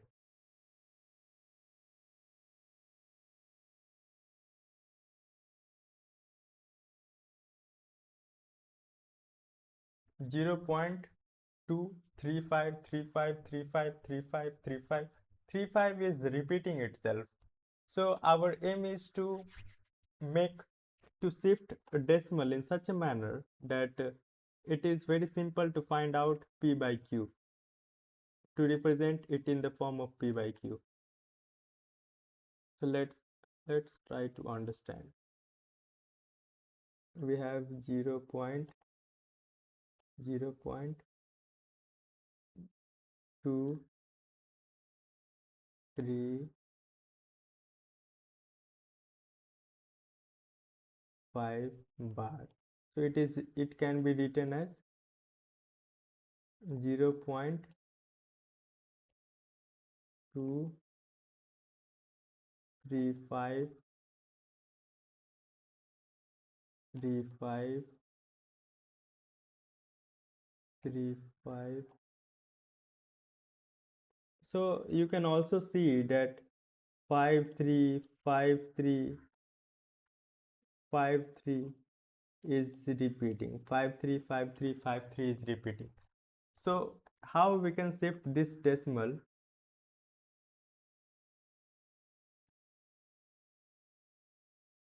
How we can shift this decimal to this here? We want to shift this decimal to this place so that it is easier to form a rational number form p by q. So if we multiply by 100, we will get 23.535353.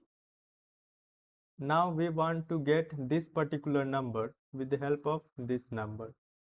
So how we can get? We just have to add 23.3 in this particular number. 23.3, you will get 23.53535353. You just have to add 3 in this so that 5353 pattern is identified, and it is used effectively. So this is 100x and this is 23.3 plus 0.23535353 and so on. So 23.3 plus x. This particular thing is x. As we have let x is equal to 0.235 bar. 0.235 bar.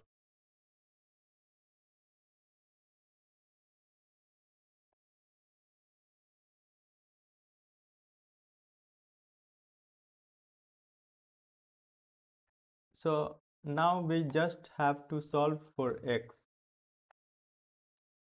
Just solve for x. 23.3 plus x is equal to 100x.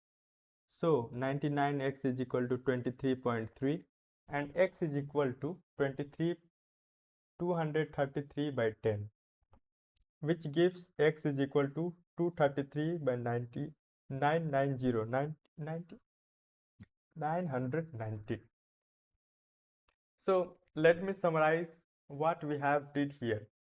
You just have to identify the pattern, which type of decimal digit is repeating itself. Suppose 0.2353535 is repeating. So, and we have also understood another pattern that 535353 is repeating. So we just adjusted decimal place from here to here. So it is 23.53535353. So 100x is equal to 23.53, and with the help of this number we want to write this particular number. So it is 23.3 plus this is equal to this.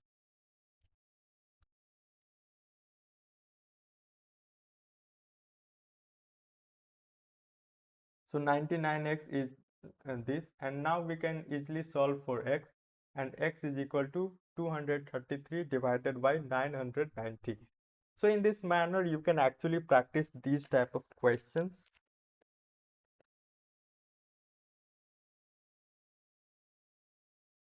So every number with a non-terminating recurring decimal expansion can be expressed in the form of p by q, where p and q are integers. Let us summarize our results in the following form. The decimal expansion of a rational number is either terminating or non-terminating recurring. Moreover, a number whose decimal expansion is terminating or non-terminating recurring is rational number. So in the simple manner, we can express, with the help of decimal expansion, we can express whether a number is a rational number or irrational number. So for a rational number, the decimal expansion should be either terminating or non-terminating recurring. So now we know that the decimal expansion of a rational number can be. What about decimal expansion of irrational numbers? Because of the property above, we can conclude. So the decimal expansion. So now we know that the decimal expansion of a rational number can be. What about the decimal expansion of irrational numbers? Because of the property above, we can conclude that the decimal expansions are non-terminating, non-recurring. So rational number is terminating, rational number whose decimal expansion is terminating or non-terminating recurring. So what will be the decimal expansion of an irrational number? It is non-terminating, non-terminating and non-recurring. Non-terminating and non-recurring. So a number whose decimal expansion is non-terminating, non-recurring, non-terminating, non-recurring is irrational number. So recall a number S 0.1, 0.10110, 1110, 11110 and so on. So from the previous section, notice that it is non-terminating and non-recurring. Means it is non-terminating, means decimal expansion never ends, and non-recurring means it never repeats itself. No means digit block of digits does not repeat itself in this particular type of decimal expansion. Therefore, from the property above, it is irrational number. Moreover, notice that you can generate infinitely many irrational numbers similar to this. For example, here it is 0.10. So you can write it 0.01, like this. So you can generate irrational number of your own interest. I don't know whether interest matters here or not, but I have told you. You can think upon that. What about the famous irrational numbers? What about the famous irrationals root 2 and pi? Here are the decimal expansion of certain stage. Root 2. It can be expanded in this particular chunk, but here also you can see it has not ended itself. If we talk about pi, it has also a different kind of expansion. You can see it is huge actually. But we often take 22 upon 7 as an approximate value of pi. But pi is never equal to 22 upon 7 because this is rational and this is irrational. Because pi, if you see the decimal expansion, it is never actually going to end, and it is not repeating a block of digits also. Means you cannot find any pattern in the decimal. So let's talk about the Greek genius Archimedes. He was the first to compute digits of decimal expansion of pi. He showed pi lies between 3.140845 and 3.142857. And Aryabhatta, the great Indian mathematician and astronomer, found the value of pi correct to 4 decimal places, 3.1416. And now, using high-speed computers and advanced algorithm, pi has been computed to over 1.24 trillion decimal places. Wow, 1.24 trillion decimal places. Good. Now let's see how to obtain irrational numbers between any two rational numbers. So in order to do this, not do this, do this. In order to do this, we have to understand the decimal expansion very clearly. So find an irrational number between 1 upon 7 and 2 upon 7. So 1 upon 7 can be written as 0 0.14 0.142857. So you can easily calculate 2 upon 7, that is, you just have to multiply by 2. So you will get 0.285714. So to find this, to find an irrational number between 1 upon 7 and 2 upon 7, we find a number which is non-terminating and non-recurring but lying between them. So there is certain condition for irrational. It should be, the decimal expansion should be non-recurring. First of all, it should be non-terminating, and then it should be non-recurring. So we say that non-terminating, non-recurring decimal expansion. So one example is here. You can see that 0.15015001500015. So it is not recurring. It is non-terminating and non-recurring. You cannot find any pattern over here. Means any repetition of block of digits over here. Let's have a look on some other examples. Like, you just have to make sure that number lies between these two particular number, and the decimal expansion should be non-terminating, non-recurring. So first example, let's take 15. It is actually greater than 0.14 and whatever it is this, and it is lesser than this particular value 0.285714.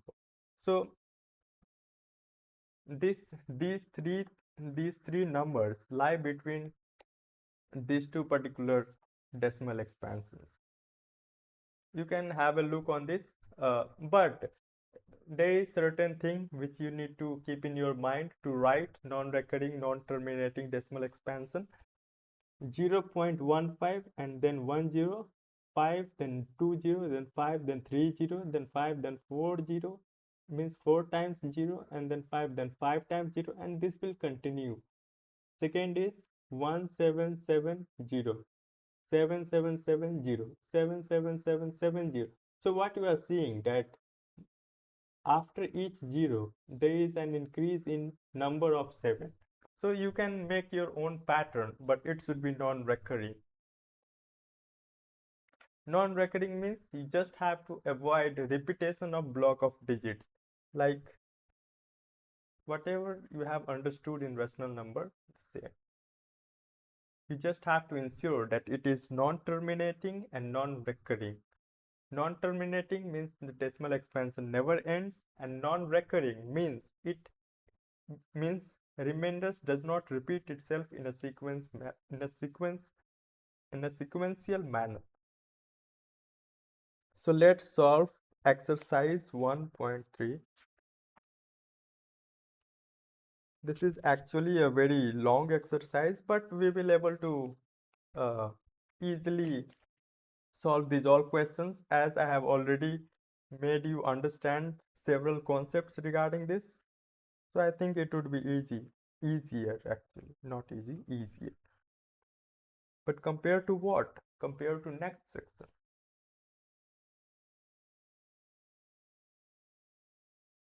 So let's start. So the first question is, write the following in decimal form and say what kind of decimal expansion each has. So let's suppose the first question is 36 divided by 100. So it is simply 0.36. So what type of decimal expansion is this? I think this is a terminating kind of decimal expansion. Terminating. So simply we need to write it terminating. Now second question is 1 divided by 11. So I think you know very well how to divide. but I will show you how to divide also, so don't have to worry at all. So for first decimal you will get 1 0, and for another 0 you will get 1 0 here. So 11 9s are 99, one remainder 1 0 and 1 0 from for, for another 0 you will have to put 0 here also. So 11 9s are 99, and then same process, because you are actually getting to the question itself. Firstly you divided by 1 divided by 11, and again we found that 1 1 is remainder. So again remainder keeps on repeating. So quotient is also repeating itself, 0.090909 and so on. So this type of decimal expansion is non-terminating, because remainder will keep on repeating itself. So this division will never end. Hence decimal expansion will also never end. So this type of decimal expansion is what? Terminating? No, it is not terminating. It is non-terminating, and it is non-terminating. But 09 is repeating itself. 09, 09, 09, 09. So it is recurring, means non-terminating recurring.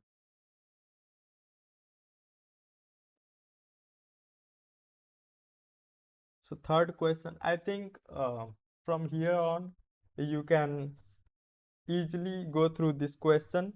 You just have to, what we are actually trying to do here, you just have to divide, get the decimal expansion, and try to predict whether this decimal expansion is terminating or non-terminating recurring, or non-terminating non-recurring. This is the simple trick just have to follow, and you try these all things. Now coming to second question, this is also based on whatever we have studied. You know that 1 upon 7 is 0.142857 bar. Can you predict? Can you predict the decimal expansion of 2 upon 7, 4 upon 7, 3 upon 7, 5 upon 7, 6 upon 7, without actually doing the long division?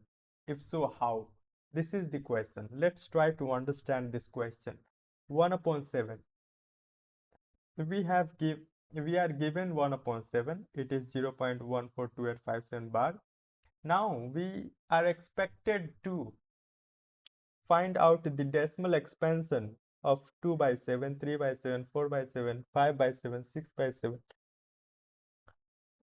with the help of the given decimal expansion 1 by 7, without actually doing the long division. So yes, we are going to find it out how it works. So for that we will have to divide to understand what is going on here.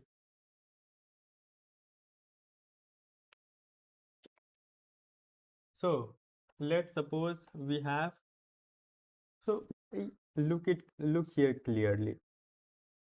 Be attentive for a while. You will able to understand this very clearly. So we want to divide 3 by 7. Let's start from here. We are given 1 divided by 7. So for that we will have one decimal. So here will be 0. So 7 1s are 7, and 3 is remainder, again 0. 7 4s are 28, 2 remainder, again 0. 7 2s are 14, 6 remainder, again 0. 7 8s are 56, 4 0, again 35, 5 remainder, again 49, 1 remainder. So again we have reached the same level where we have started. 1 divided by 7. So again it will repeat the same kind of remainders like this. So 3 2 6 4 5 1, again it will keep on repeating itself, and you will be getting this block of digit only. Now coming to 2 divided by 7. So 7.7 2 ja 14, 6 remainder, 0 7 8 ja 56, 4 remainder, 0 7 5 ja 35, 5 remainder, 0 7 7 ja 49, 1 remainder, 1 0 7 1 ja 7, remainder 3 0, 7 4 ja 28 2. So you, if you notice, you will find that the remainder is 6 4 5 1 3 2. 6 4 5 1 3 2, the same remainder actually. 6 4 5 1 3 2. So remainder is repeating itself, hence block of digit will also repeat itself, like 285714, and it is starting from 0.142857, but this is starting from 285714, and this is starting from 4. So 428571 4. So it is actually following a pattern. You just have to find out first digit. So let's I'm trying to make you understand over here. So suppose we have 0.285714.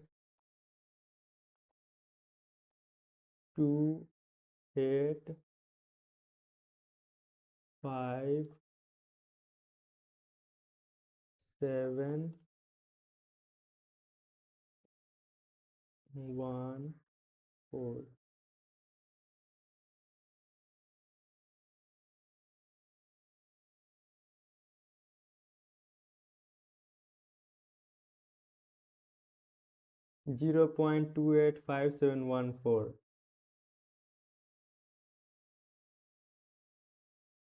0.285714. So you just have to predict the first digit, and after that you have to follow the sequence. Suppose you want to divide 3 by 7. So first digit is 4. So now you just have to follow the pattern. 4 2 8 5 7 1, and this is the answer. 428571. Hence we have predicted. We have started to predicting the results. You just have to find out what would be the first digit, and you just have to follow the sequence. Suppose we want to find 2 upon 7. So first digit is 2. 7 2 are 14. So first digit 2. So you just have to follow the sequence. 2 8 5 7 1 4. Hence this is the answer. And in the same manner, you just have to understand first digit, that is 1.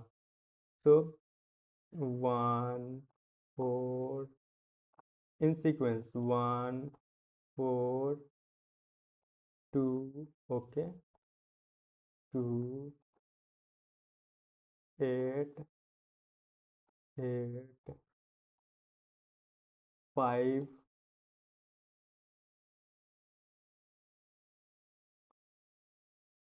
5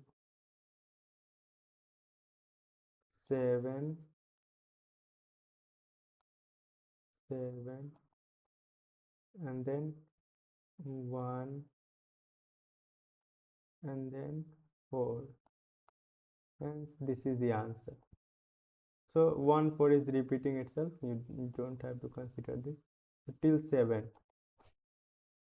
So you just have to follow the sequence and you will get the answer.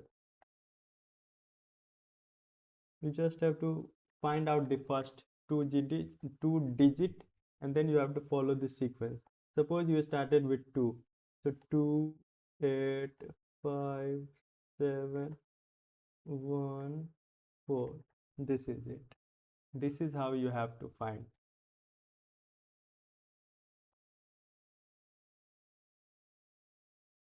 So in this manner we can predict the value. So now we want to predict the value of 6 upon 7. So let's try to predict.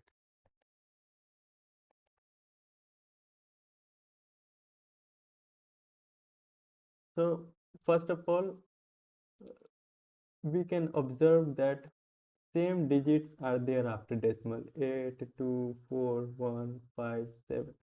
So let's write the digits: 0 5,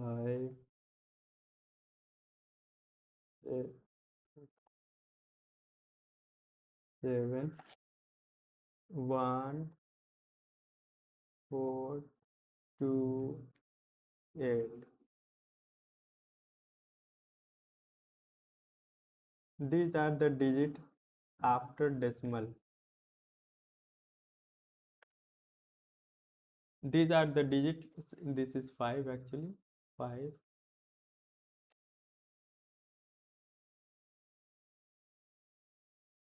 This is 5.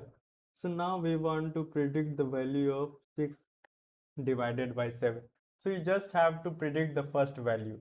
So if we try to divide 6 by 7, the first digit would be, suppose we have one decimal and this is 0. So 7 8 ja 56. I'm just predicting the first value. So first is 8. So you just have to start with 8. 8, okay. Then 5, okay, 5. Then 7, okay, 7. Then 1, okay, 1. Then 4, then 4, then 2, then 2. Okay, this is the answer actually. You can divide and verify this particular answer. This is the answer, 0.857142. You just have to see what are the digits involved in the answer, and then you have to follow the sequence, because remainder will repeat itself in a particular manner. So this is how you can predict. Once more, I would like to explain this because this is little bit tricky. So you say that remainder is same, 2 6 4 5 1 3 2 6 4, but sequence is changing. So with the help of sequence you can predict the answer. You can try it at your home. Now let's go to third question. So the third question is, express the following in the form of p by q, where p and q are integers and q is not equal to 0. So I think we have 0.6 bar. So whatever number is given, you have to suppose x is something like this. So 0.66666 and so on. So now 6 is repeating. So you just have to displace decimal by single digit, so that 10x would be 6.666666. X is 0.6 bar and 10x is 6.6 bar. So we just have to subtract these two expressions. So we will get 9x is equal to 6, and solving for x we will get 2 by 3. So in this manner we can represent it in the form of 2 by 3. X is 0.6666 and dash dash dash, means 6 is repeating. So we just have to shift decimal place to one digit, so that the repeating digit is on the left hand side of the decimal. So 6 point, again 66 is repeating, and we just have to subtract so that the repeating part gets cancelled. 6 bar cancelled, means 6.666 minus 0.66, it is just like 6. It is just 6. So 10x minus x is equal to 6. 9x is 6 and x is 3 2 is 6, 3 3 is 9. So this is it. So similarly you can solve various questions. So now how this question is solved? 0.4777. So whatever number is given, you just have to let this number be x. Okay, so first step is over. Now we have to observe what is repeating. 7 is repeating.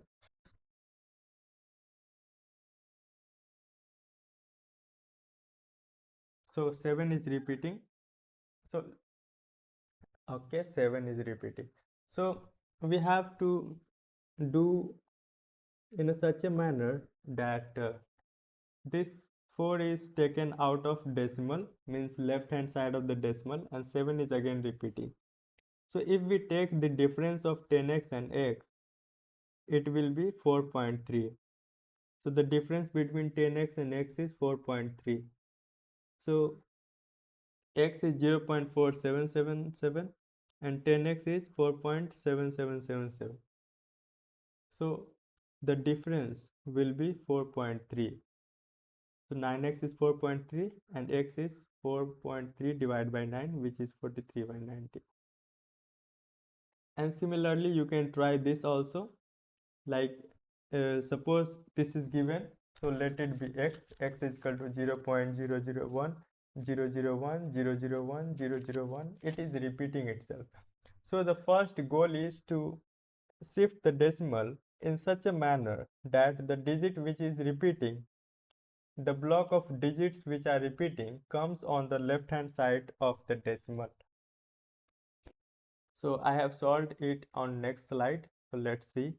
So 0.001001, we just have to multiply by 1000, and by doing so, this 0.001, one block of digit would be on the left hand side of the decimal, that is 1.001001 and 1000x is equal to 1 plus x.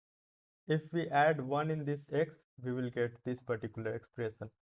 So 1000x is equal to 1 plus x, and 1000x, solving for x, we will get 1 divided by 999. So these are the questions in a similar manner. Now this is also a very interesting question. It shows, it tells that express 0.999 in the form of p by q. Are you surprised by your answer? Not till now, because we have not tried actually. With your teacher and classmate, discuss why the answer makes sense. So suppose whatever number is given, you just have to let it as x. X is equal to 0.999 and so on. Now you have to multiply by, if we just have to shift this decimal to this place, because only 9 is repeating. So 10x is 9.9 bar and x is 0.9 bar. So if we take the difference of this particular, these two equation, it will be 9x is equal to 9, x is equal to 1. So we say that x is 0.99999 and here x is 1. So why it makes sense? Because that x, which is 0.9 bar, it is actually very close to 1. It is actually equal to 1, because if this particular point is very, suppose let's I think I will have to draw it. So suppose this is a number line and this is 1, then 0.99 is very close. It is very close to 1.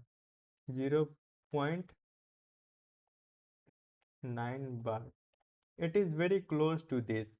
So it is actually equal to 1. It is actually equal to 1.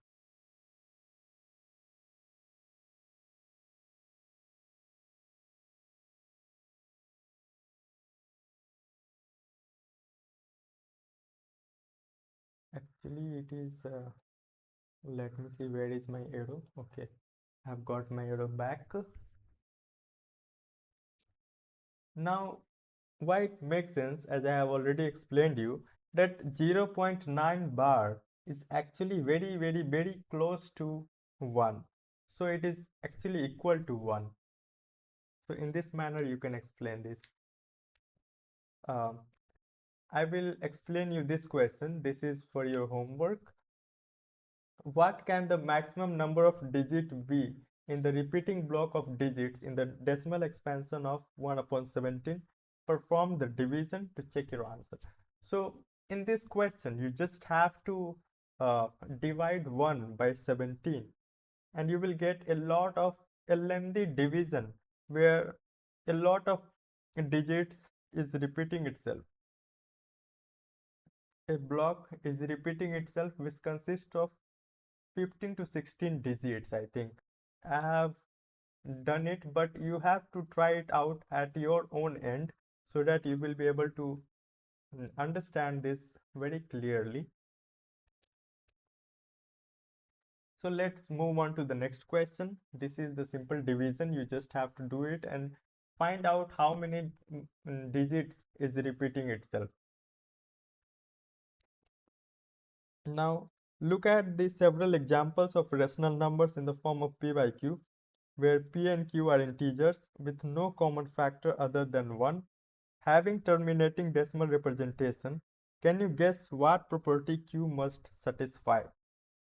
So, let us look at the several rational numbers in the form of p by q, where p and q are integers with no, means actually it is telling about rational numbers. And for having a terminating decimal expansion, what should be the property of q? So let me explain you this.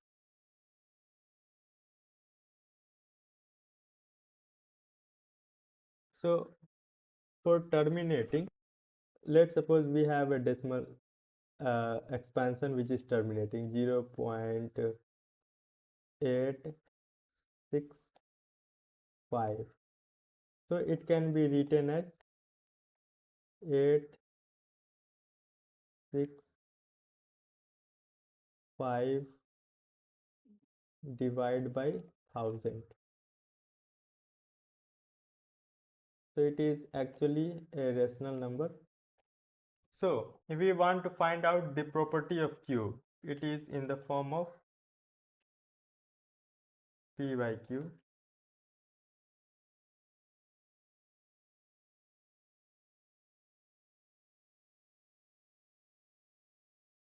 It is in the form of p by q.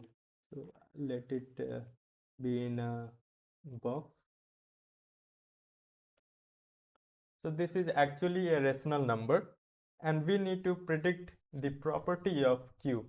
So we want to understand what is this 1000. This 1000 is actually a 10 to the power something like 3. It is actually 10 to the power 3, or it is actually a multiple of 10. So 10 is a multiple of 2 and 5.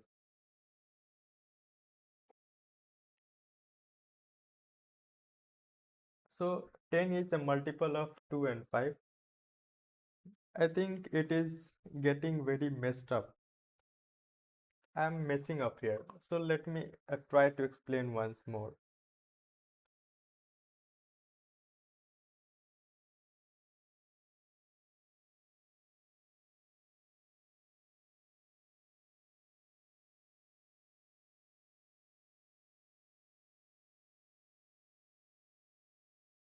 So in this question, what we have to do? We have to find out the property of q. Q is 1000.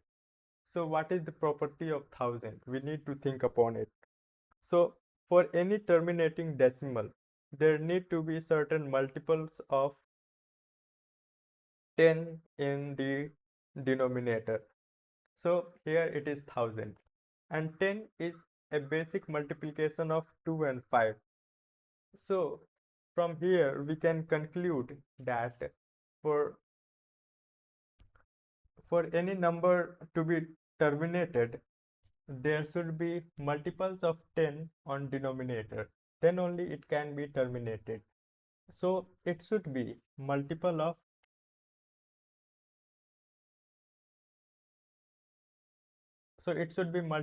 2 and 5.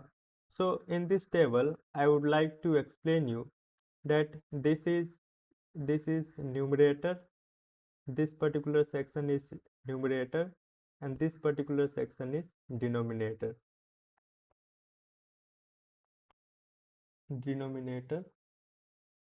And this is numerator. So if 1 is divided by 1, it will be 1. If 1 divided by 2, it is 0.5. If 1, so it is like that. So this is numerator and this is denominator. This part is denominator. So numerator by denominator, you will get these all values. But if you particularly want terminating decimal expansion, then you will have to go for 2 and 5, because if you multiply if you divide any number, any numerator by 2, you will get decimal expansion like 0.51, 1.52, 2.53, 3.54, 4.5. And 4 also, but 4 is actually multiple of 2, so we cannot consider this. This is actually 2 only. Now coming to 5. So 5 also we have terminating decimal expansions. So these two multiples combinedly, if we multiply 2 and 5, we will get 10. And with the help of 10, with the help of 10, termination, terminating decimal expansion is formed with the help of 1000. So here we have 1000. We need to find out the value. We need to find out the property of 1000. So it is actually multiple of 10, and 10 is multiple of 2 and 5. So the property of Q would be something like this. Q is equal to 2 to the power n and 5 to the power m. Then only we will be able to get this type of numbers, 1000. So this 1000 is very much important, because this is only making it terminating, because every terminating decimal expansion can be written in this similar form. So let's take another example to suppose we have certain like 0.8765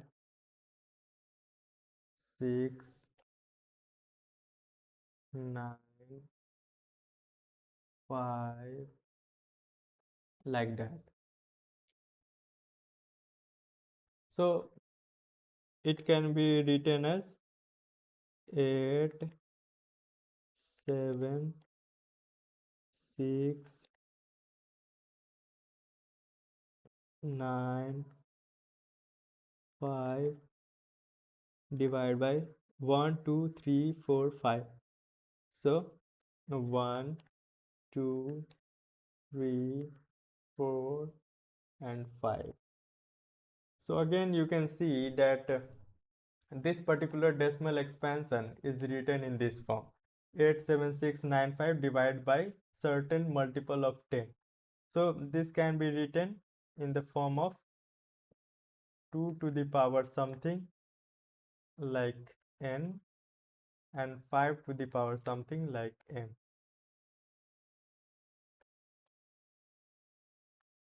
So in this manner you can find out that this should be multiple of 10.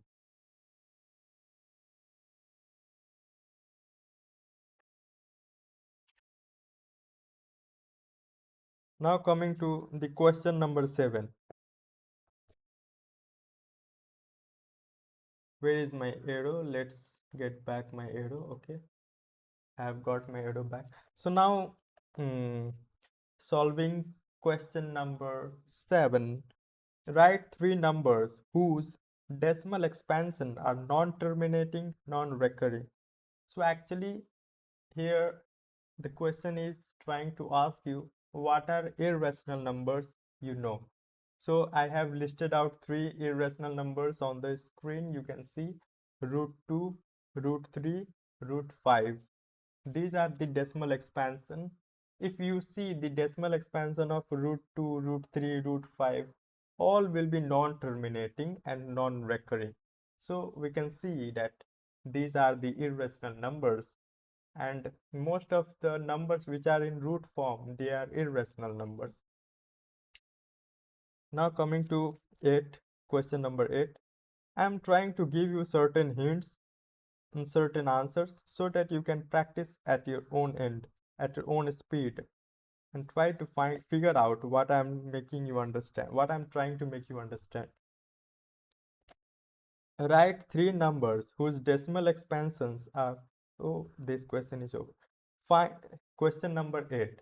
Find three different irrational numbers between the rational numbers 5 upon 7 and 9 upon 11. So this type of similar question we have done in the example. Find three different irrational numbers between rational numbers 5 upon 7 and 9 upon 11. So first of all, we need to understand the decimal expansion of 5 upon 7.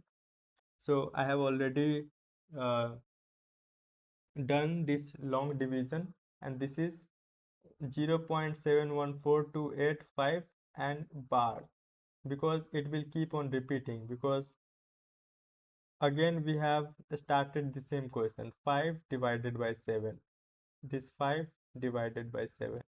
So you will get this block of digits again and again and again. 11 9 divided by 11. So again I have already done this long division. 11. Again, after doing this all, we have got to the initial question, that is 9 divided by 11. Again this will repeat 0.81818181. So we have to find a decimal expansion which is non-terminating, non-recurring, but in between two decimal expansions. So here are these 7 1, which is greater than 714285, 715, which is greater than this, so but lesser than this, hence it is in between. So 0.71500500500050, and so on. So I have missed this dot dot dot, so it will keep on going because it is non-terminating, non-recurring. So similarly 7 1, then it is greater than this particular decimal expansion.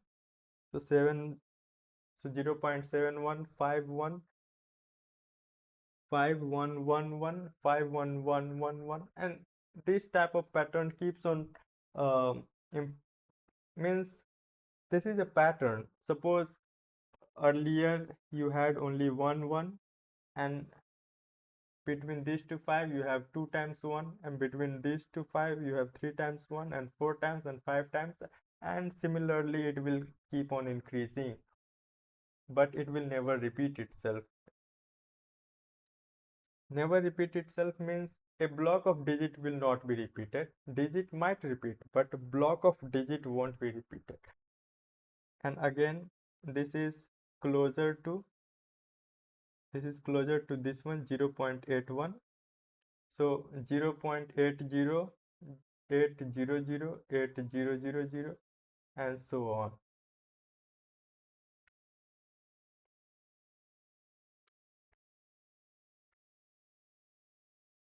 So this is a very relaxing question actually. So classify the following numbers as rational number or irrational number. I have written down the answers. You have to think. Suppose root 23. I think it is irrational number because I have written the decimal expansions also here. You can see in the box. In the decimal expansion, you can see 4.79, 4.79, 58315, and so on. This is a very long decimal expansion, but it is non-terminating and non-recurring, hence we can say it is a irrational number. Now second is root 225. So root 225 is actually 15. So 15 is a rational number. 0.3, it is, see the decimal expansion. What type of decimal expansion is this? This decimal expansion is terminating, actually terminating. So it is rational number, because rational number have two types of decimal expansion: terminating and non-terminating recurring.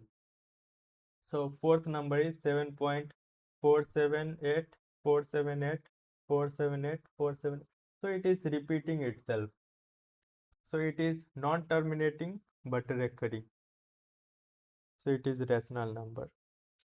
1.101001000. So it is actually, we have seen this example earlier also. This is actually irrational number because the decimal expansion is non-terminating and non-recurring. 10, then 20, then 30, then 40, and then 50, and then it will keep on increasing the number of zeros, and hence it is non-terminating, non-recurring also. Hence it is irrational number. Now coming to the fourth section, we want to represent the real numbers on number line.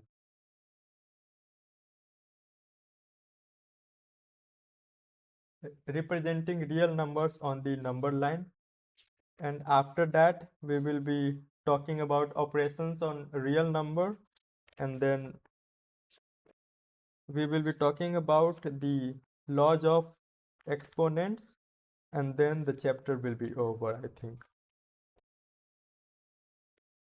So let's start this particular section. So representing real numbers on the number line. Suppose we want to locate 2.665 on the number line, and we know that this lies between 2 and 3, because 2.665 is in between 2 and 3. So it is 2 and 3, and 2.665 is somewhere in between 2 and 3.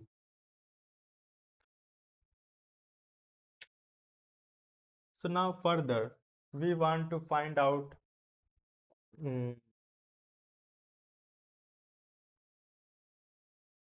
and 3. This is divided in 10 equal parts: 2.1, 2.2, 2.3, 2.4, 2.5, 2.6, 7, 8, 9.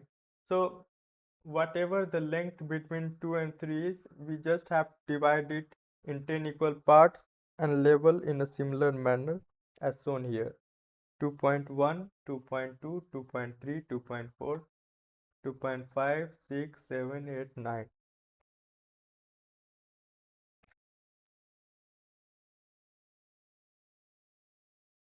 Now we want to find 2.6. So 2.6, 2.665. So we need to, we are sure that it is in between 2 and 3. Now we want to find out 2.6. So it is 2.6 here. In between 2 and 3, we will find 2.6. Now we want 2.66. So 2.66 is in between 2.6 and 2.7. You just divide it in 10 equal parts, and this is 2.66. Now we need to find 2.665. So it is in between 2.66 and 2.67. Again in 10 equal parts, 2.661, 2, 3, 4, 5. So here we have found out that 2.665 is here.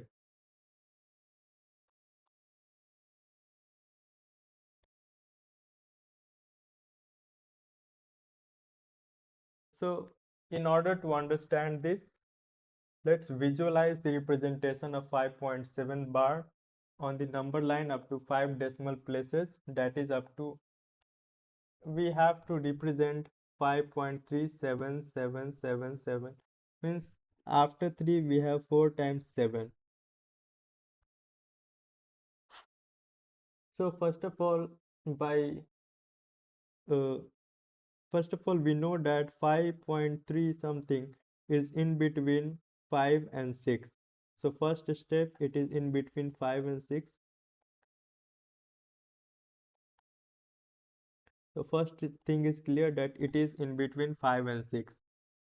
So you just have to divide it in 10 equal parts and label it as 5, point 1, point 2, point 3, point 4, point 5, point 6, point 7, point 8, point 9, and 6. So 5.3 is in between 5,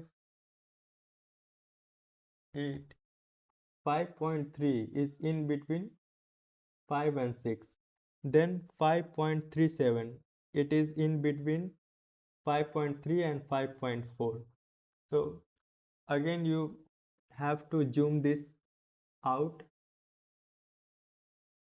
Again you have to zoom it and you will find that 5.3 and 5.4 like this. And again you have to divide it in 10 equal parts and label it as 5.31, 5.32, 5.33, 5.34, 5.35, and so on.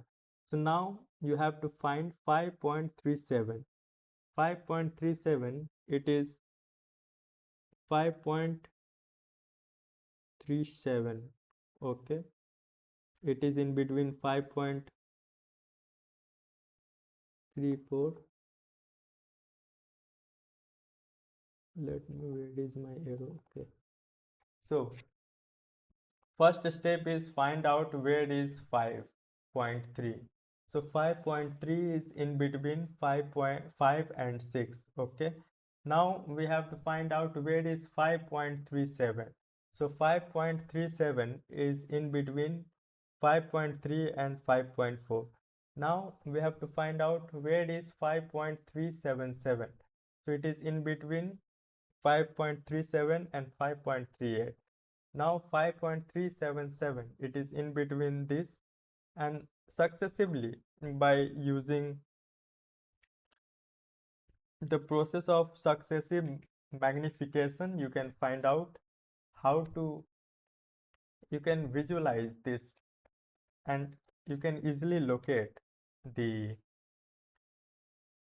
real number on the number line. Now coming to operations on real numbers. There are certain kinds of laws in mathematics which are there for addition, multiplication, subtraction, multiple division and all. So first law is commutative. So what is commutative property? Commutative property is the property according to which the sequence of two operands does not change the result. In commutative property, the switching of operands does not affect the result of the given expression. Means in commutative property, sequence of two operands, suppose a plus b and b plus a, gives the same result actually. So in commutative property, the switching of operands, here operands means uh, numbers, means suppose 2 plus 3, so 2 and 3 are operands and 2 plus 3 plus each operator. So 2 and 3 are operands and plus each operator. It does not affect the result of the given expression. The commutative property is the property in which the order of two operands does not affect the result of the expression. The commutative word is derived from the word commute, which means switching. The arithmetic operator addition and multiplication satisfy the commutative property. It means what? If we write A multiplied B is same as B multiplied A, it does not actually changes the result. Now coming to associative law. Associative law is a fundamental principle in mathematics that is related to the way operands are grouped. So group is a main pinpoint. A group is a main point over here. So grouped in expression involving addition or multiplication. The law states that the way in which the operands are grouped does not change the result of the expression. This is applicable to both addition and multiplication, but not subtraction and division. So here A plus B plus C, it can be grouped as A plus B and then add C. In multiplication, first of all you multiply BC and then multiply A is the same as you multiply AB and then multiply C. Now coming to distributive property. Distributive property states that when a number is multiplied by sum or difference of two numbers, then it is equal to the sum of or the difference of the product of the first number with the other number. Means P is multiplied with the sum of Q and R. It is same as the first multiplied with P and then added. It is same. Like P multiplied Q plus R is same as PQ plus PR. Means P is distributed over the addition. P is with Q and P is with R also, and then you have to add.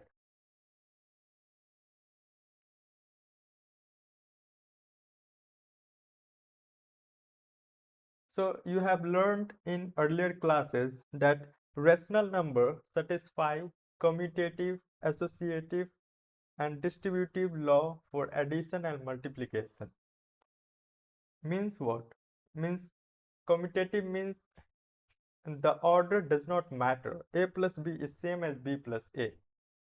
Associativity is related to grouping of the operands and operators. So A plus B plus C is same as first you add A plus B and then add C is same as A then B plus C added together. Now coming to distributive property. Distributive property, I have explained it in clear manner that P multiplied by Q plus R is same as P multiplied by Q plus P multiplied by R. Means P is distributed over the addition. Moreover, if we add, subtract, multiply or divide two rational numbers, we still get a rational number. Means if we add two rational number or if we subtract, multiply or divide two rational number except 0, because except 0, divide because 0 we won't be considering here, because if we divide by 0 then result will not be appropriate, so we are not considering over here. So if we add two rational numbers or subtract or multiply or divide, we will get rational number only. So it is known as closure property. It means if you add two natural number, you will get a natural number. So same type of number you get, means addition of two real number or division of two real number or multiplication of two real numbers will give you the, oh, sorry, I need to talk about rational number. If you add, multiply, subtract, or divide two rational number, then you will get rational number only. Division by zero is not accepted here, or it is not considered over here. So it is known as closure property. Means whatever you add two rational number, you will get rational number. So it turns out that irrational number also satisfy commutative, associative, and distributive law for addition and multiplication. So if we talk about addition and multiplication in irrational number, the commutative, associative, and distributive laws are applicable. It means if we add root 2 plus root 3 is same as root 3 plus root 2. So it is commute, means switching doesn't matter. Associative. Associative means grouping does not matter. First you add and then add third one, or first you add in other manner and then third one. It is same actually. So however, the sum, difference, quotient, and product of irrational number are not always irrational. So it is only applicable for irrational numbers. However, the sum, difference, quotient, and products of irrational numbers are not always irrational. Means it does not follow closure property with respect to sum, difference, quotient, product. Means if you add two irrational number, if you have a product of two irrational number or difference, you cannot say that it will be irrational number, because it does not follow the closure property. For example, it is irrational number and it is also an irrational number. If we add it, we will get 0, which is actually a rational number. And here also root 2 is rational number, irrational number, and root 2 is also irrational number. If we subtract, you will get 0, which is rational number. So if two are irrational, we cannot say whether will be rational or irrational.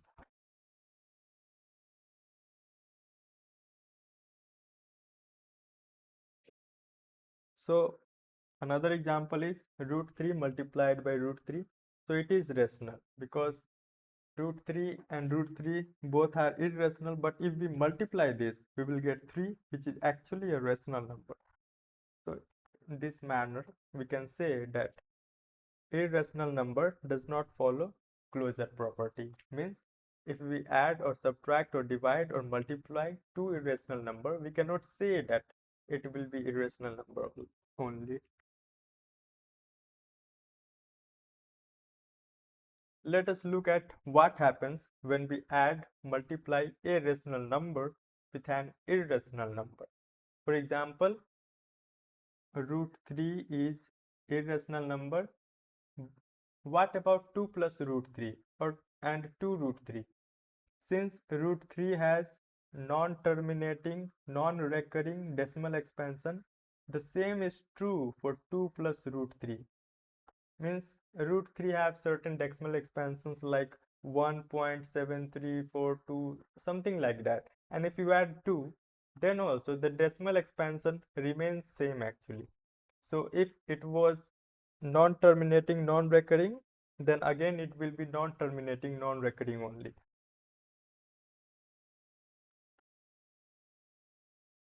So therefore, if and in case of multiplication, it is same. Therefore, both 2 plus root 3 and 2 root 3 are also irrational numbers because they have the decimal expansion of non-terminating and non-recurring decimal expansion. Now, here are certain examples which I would like to explain over here. Example number 12. Check whether 7 root 5 or 7 upon root 5 or root 2 plus 21 or pi minus 2 are irrational numbers or not. So for a number to be an irrational number, there is simply one condition, that the decimal expansion will be uh, non-terminating and non-recurring. So suppose we have root 5. The decimal expansion is something like this, and root 2, the decimal expansion is something like this, and pi, the decimal expansion is something like this. So if first of all consider the 7. So 7 root 5, if we multiply this by 7, we will get this. This is also a kind of, not a kind of, it is also a decimal expansion which is non-terminating and non-recurring. Hence, 7 root 5 is also an irrational number. Similarly, 7 upon root 5, 7 upon root 5, multiplying by root 5 here and here, we can do this because root 5 and root 5 can cancel each other. So after doing this, this denominator will become 5 and this will become 7. So 7 upon 5 is rational number and root 5 is irrational number. So rational number multiplied by irrational number, we are trying to find out what kind of number it would be. So root 5 is irrational, so it will have a decimal expansion which is non-terminating and non-recurring. So multiplying with it 7 by 5, we will get the same type of decimal expansion that it were uh, like non-terminating and non-recurring. So similarly, we have root 2, which is irrational number. If we add 21, we will get the same type of decimal expansion which is non-terminating, non-recurring. And again, pi minus 2, pi have non-terminating, non-recurring decimal expansion. If we uh, subtract 2 also, then the decimal expansion will remain same. Means the nature of decimal expansion will remain same. Hence, the addition of rational with irrational gives us irrational number.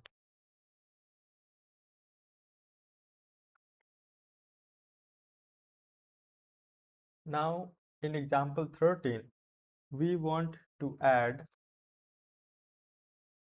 2 root 2 plus 5 root 3 and root 2 minus 3 root 3. So we will try to add this 2 root 2 plus 5 root 3 plus root 2 minus 3 root 3 is equal to 2 root 2 plus root 2 plus 5 root 3 minus 3 root 3. So what we have did in this step, we have to group according to the root. Root 2 should be in one block and root 3 type of values should be in one block, like 2 root 2 and root 2 are in one block and 5 root 3 minus 3 root 3 are in other block. So now we have to take root 2 as common, so it will be 3 root 2, and here root 3 as common because both are in common, so 5 minus 3 root 3. So it is actually 3 root 2 plus 2 root 3. 3 root 2 plus 2 root 3. So you just have to group it because we know that grouping doesn't matter.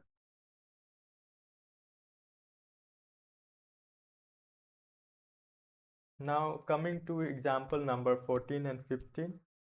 So 6 root 5 multiply by 2 root 5. So root 5 into root 5 is 5 and 6 into 2 is 6 into 2 is 12 and root 5 into root 5 is 5.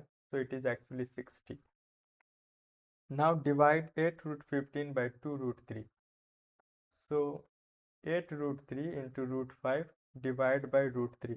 So root 3 will be cancelled and 2 4 that 4 root 5. So root 15 can be split as root 3 and root 5. because let me explain it. This might be little bit tricky. So 15, it can be written as, it is not good actually.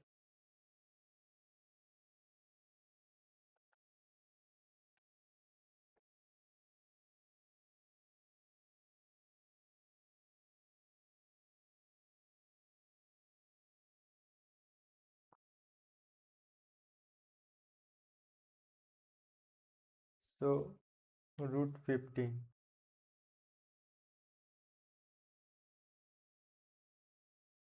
root 15 is actually root 5 into root 3. So it can be written as root 5 into root 3. So root 15 can be written as 5 into 3, and 5 into 3 can be written as root 5 and root 3. So this is the explanation of this particular thing.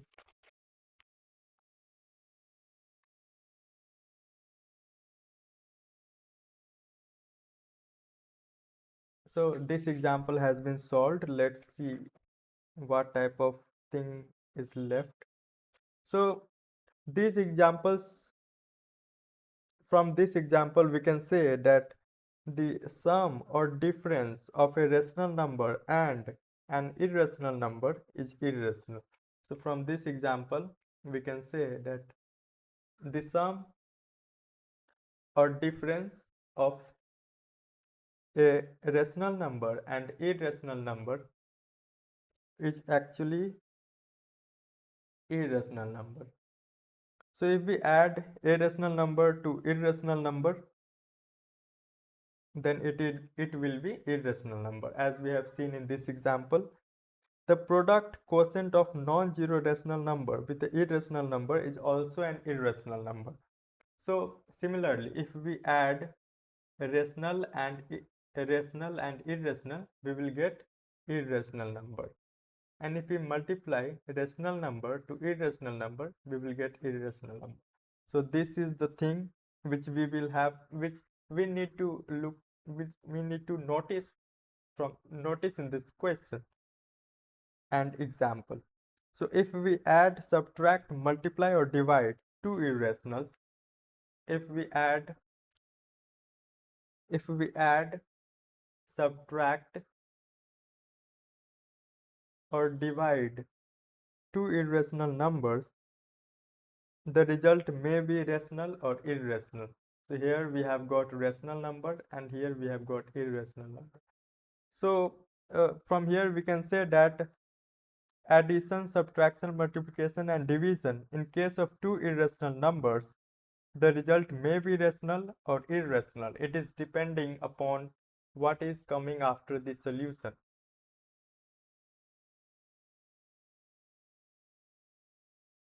Now we are going to understand how to actually how to find root x for any given positive real number geometrically. So we need to find out, suppose we are given some number root x, any real number x, and we need to locate it on number line. So we want to locate root x on number line. So how we can do so? So for any positive real number x, we mark b, this b mark b, so that AB is x. So this AB is x, okay? This AB is x, and BC is 1 unit. Then BC is 1 unit, okay? Very good. Then as we have done for the case x is equal to 3.5, so we have not written over here because I'm here to explain you the general case. So find BD root x. So first of all, what you have to do is that suppose you need to find out root x, so you have to uh, draw AB in such a manner that the distance of B from A is x, and then 1 unit from this is 1. So this is AC line and the center is at O. So now we want to make a semicircle out of this. O as a center and OC as a radius, we need to make a circle.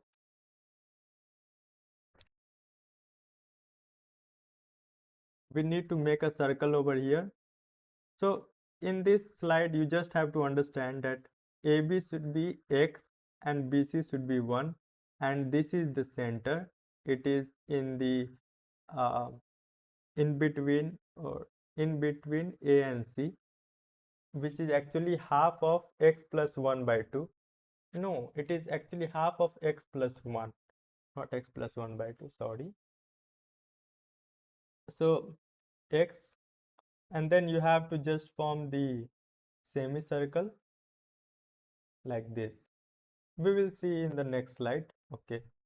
So notice that in figure 1.16, triangle OBD. I think it requires more explanation. So let me give you.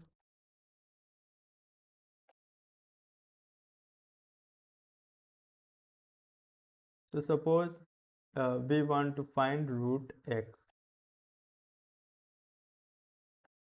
So first of all, you have to make a line, and this is A, and this is B,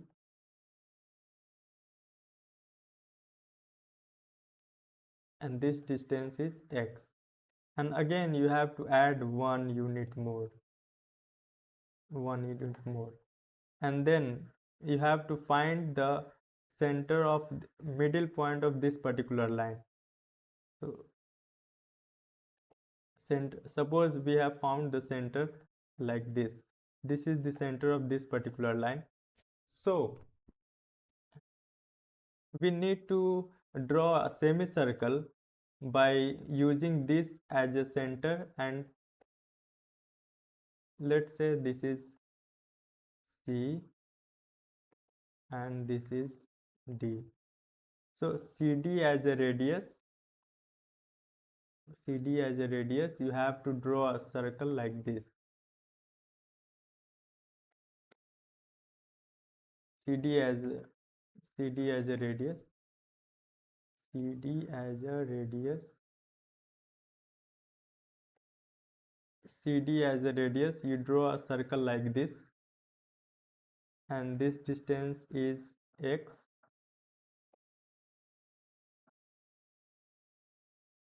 this distance is x, and if we draw the perpendicular, this particular line, the length of, let's suppose this is E and this is F. So the length of EF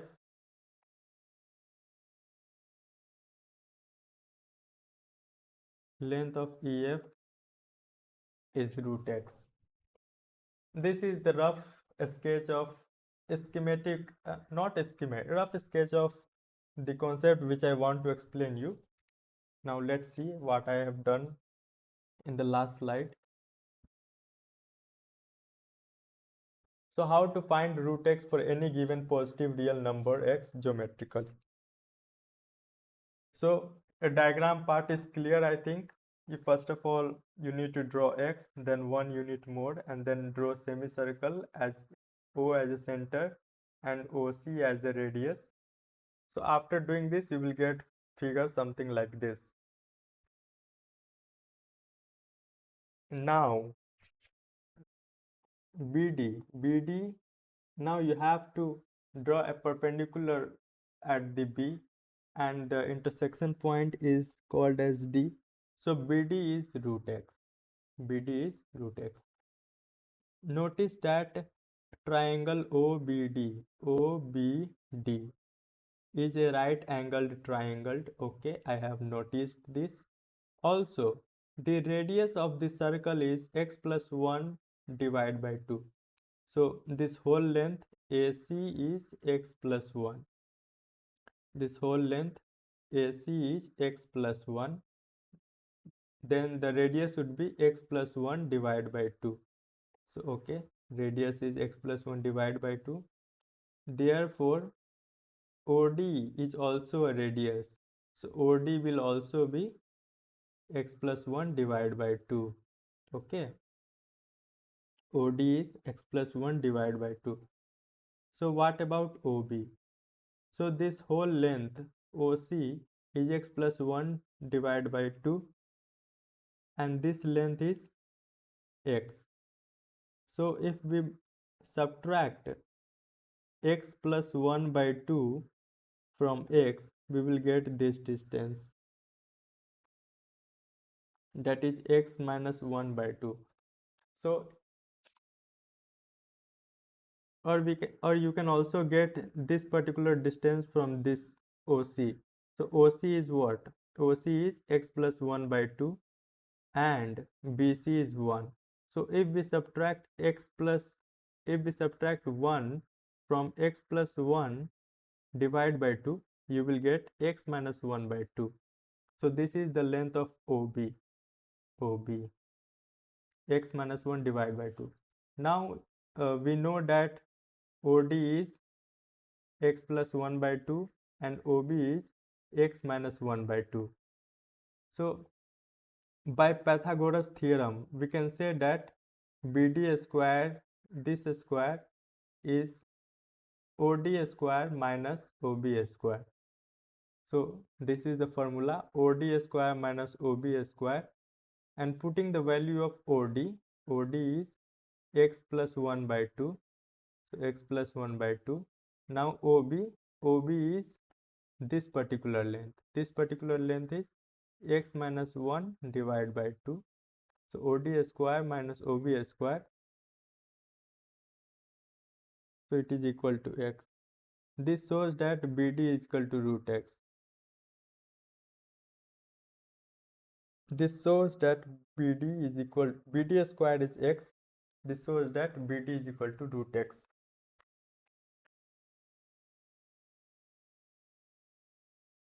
So in order to project this on number line, take B as a origin point 0 and project this particular length BD on number line using compass. Then this point is actually B is 0. So from here BE is root x. So we just have to project this particular length on the number line. So this length BE is root x. So in this manner we can actually show that root x where it locates on number line.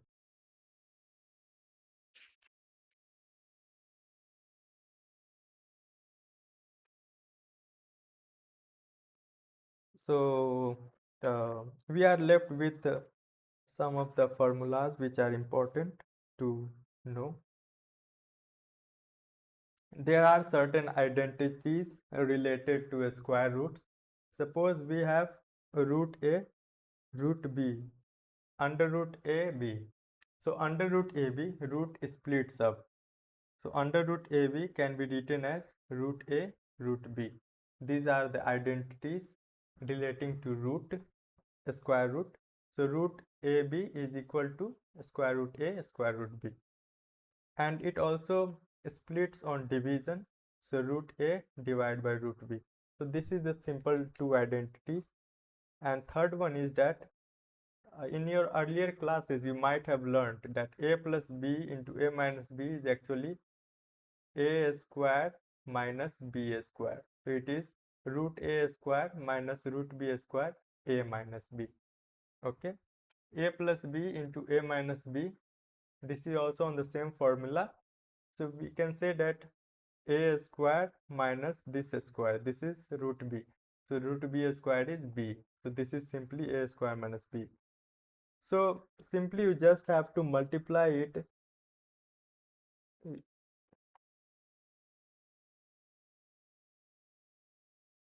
Just have to multiply, okay? Suppose I would like to show you one simple example.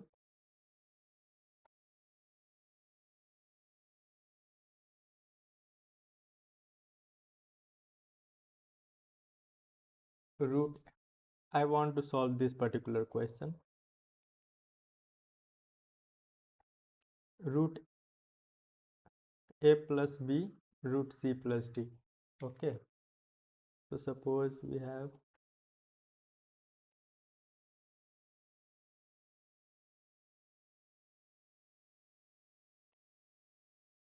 root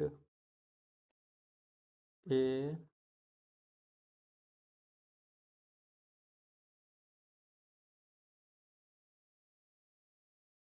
root a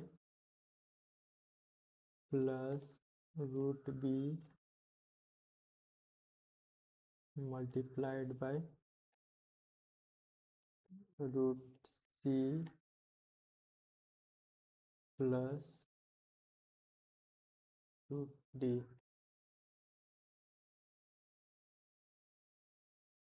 So first of all, we will multiply root a into root c plus root d, and then plus root b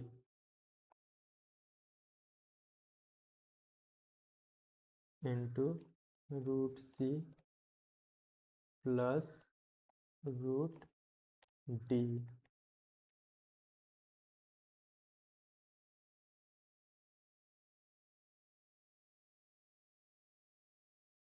So root a root c plus root d plus root b into root c plus root d. Now we have to just multiply it. You have to just distribute it. So root a root c is actually root ac. Root a root d is actually root ad, and plus distribute it here also. Here root b root c is actually root bc plus root b root a is root av.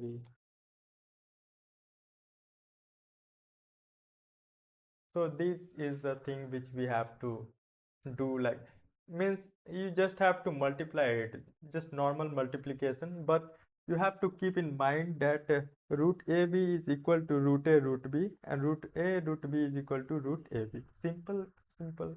These are the simple things you need to keep in your mind, and hence you will be able to solve the questions. So this is the example. I will solve this example. So fourth number, that is root 11 minus root 7 and root 11 plus root 7, and we have to multiply this both. So root 11, such as take it as a and this is as b. So a minus b into a plus b is actually a square minus b square. So the square of under root 11 is actually 11, and the square root of a square of a square root of 7 is actually 7. So 11 minus 7 is 4. We just have to simplify it, and here simplification means that it should be in the form of rational numbers and irrational numbers. Now we want to learn how to rationalize a given irrational number. So suppose we have a irrational number and we want to rationalize it. So we want to write 1 upon root 2 as an equivalent expression in which the denominator is a rational number. So we want to rationalize the denominator. We want that this should be in the form of rational number. So here the important property is root 2 multiplied by root 2 is rational, because root 2 into root 2 is 2, which is rational. So we want to rationalize it. So root 2 is irrational, we want to make it rational. So how we can make it? We just have to multiply by root 2 and root 2.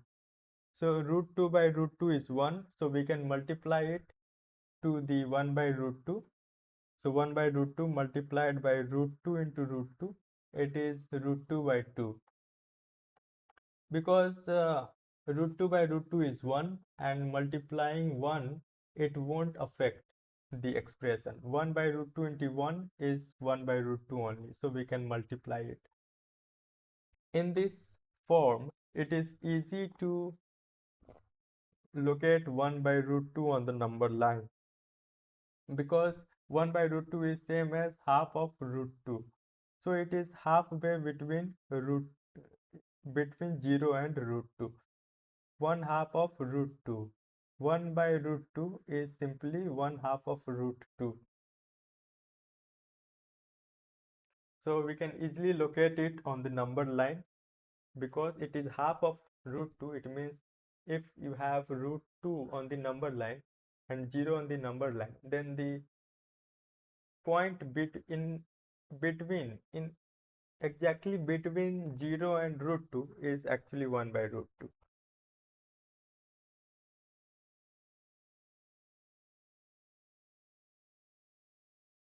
Now rationalizing the denominator. So 2 plus root 3, we want to rationalize it. As it is in irrational form, we want to make it rational. So here the formula which is used is a plus b and a minus b. If we multiply this, then a square minus b square. So let's see how to rationalize 1 upon 2 plus root 3.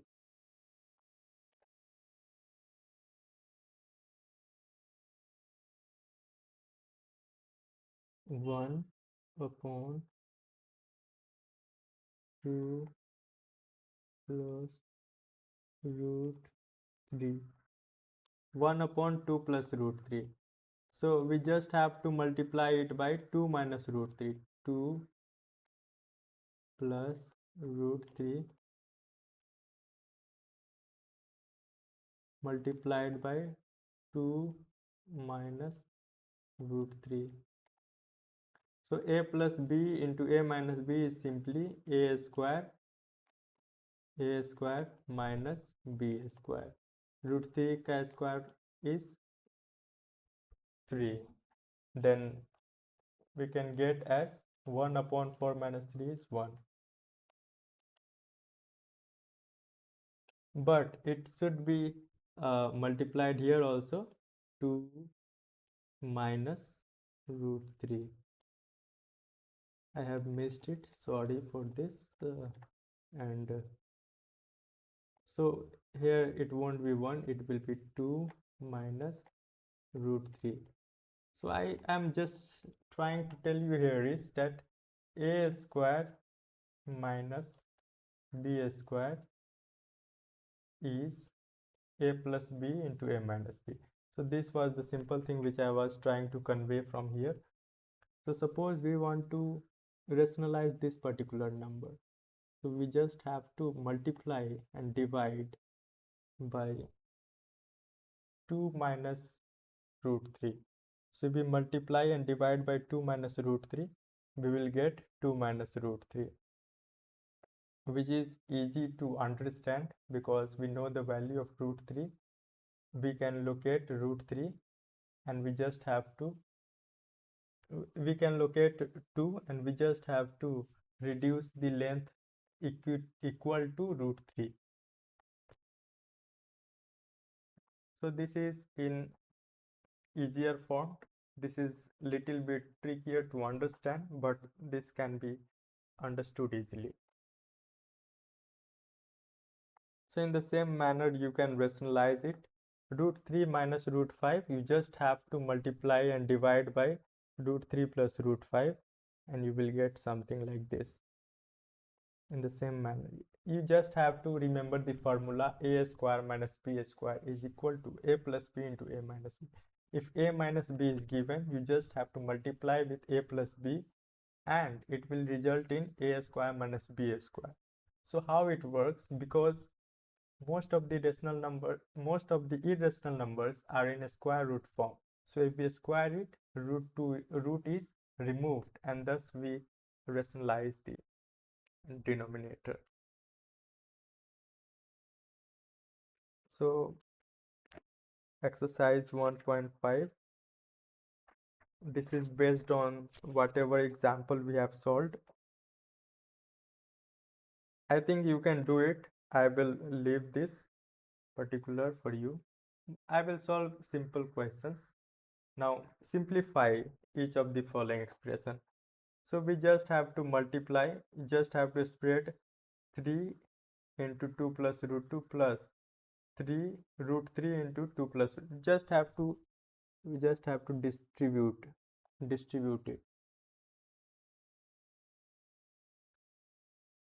Normal multiplication, whatever you do, just have to do like this: 3 into 3 into 2, 6, 3 into root 2, 3 root 2, 2 into root 3, 2 root 3, and root 3 root 2 is root 6.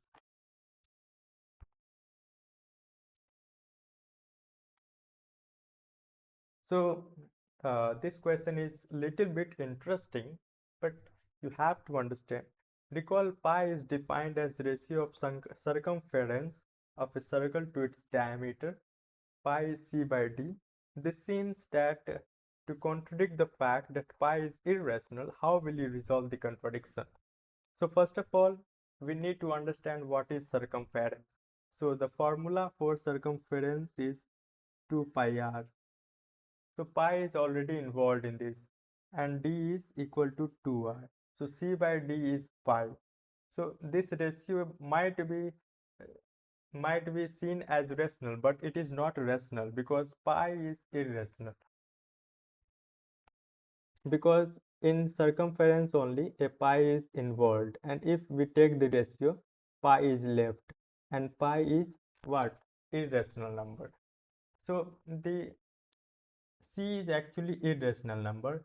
You can see it in different form, like C is what? Circumference, and which involves pi means it is irrational. Irrational divided by rational number is actually a irrational number.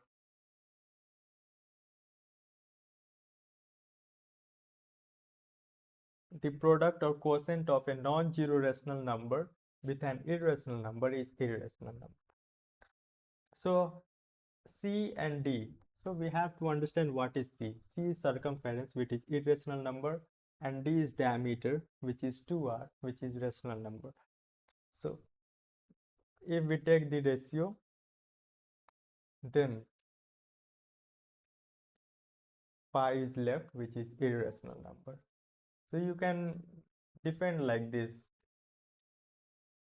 You can contradict, means you can resolve that pi is irrational because circumference involve pi, and pi is like 2 pi r and divided by 2r, so everything is cancelled except pi, so pi is irrational. Represent under root 9.3. So I have already explained you that you just have to, from here, let me draw a little bit, 9.3, okay. So this is a point, here we are starting, and this is 9.3, 9.3, and again 1 unit, and we just have to take center point of this particular line. So this is center, suppose this is center, and this as a radius, this as a radius, you draw a semicircle. So we have drawn semicircle with respect to this. Now draw a perpendicular line over here. So this particular line represents 9.3 or 2, 3. So this is the simple way you can do. Let me explain over here. So you first of all draw a line segment of 9.3 like this, 9.3, and then 1 unit more, and then you have to find out the middle point of this particular line segment,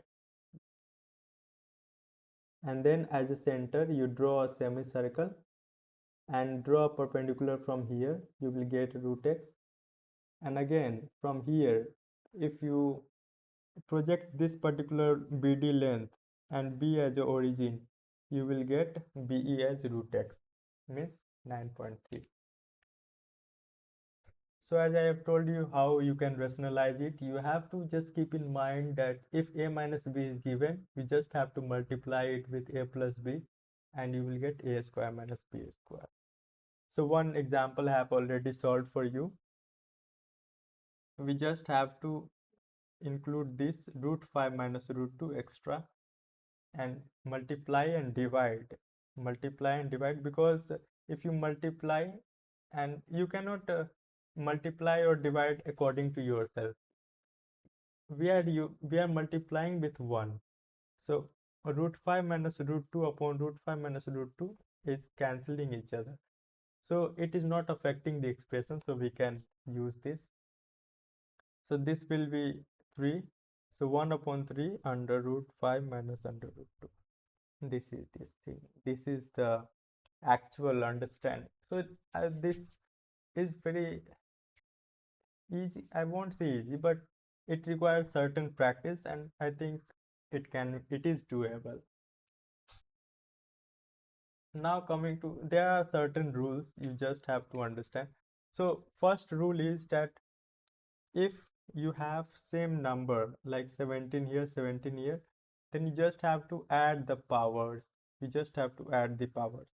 So this 17 is known as base, and this 2 and 5 is known as exponent.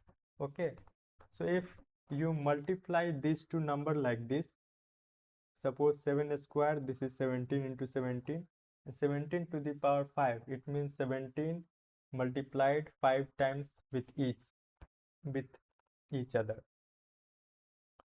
So if we multiply both, then 17 will be 7 times, so it will be 17 to the power 7, 17 to the power 7. So from here we can see that in multiplication we just have to add these two numbers, 5 plus 2, so 17 to the power 7. Now coming to this bracket rule. So 5 square to the power 7, it means what? 5 square multiplied 7 times. So this is like 5 square, 5 square, 5 square, 5 square. But here we have learned that in multiplication power is added.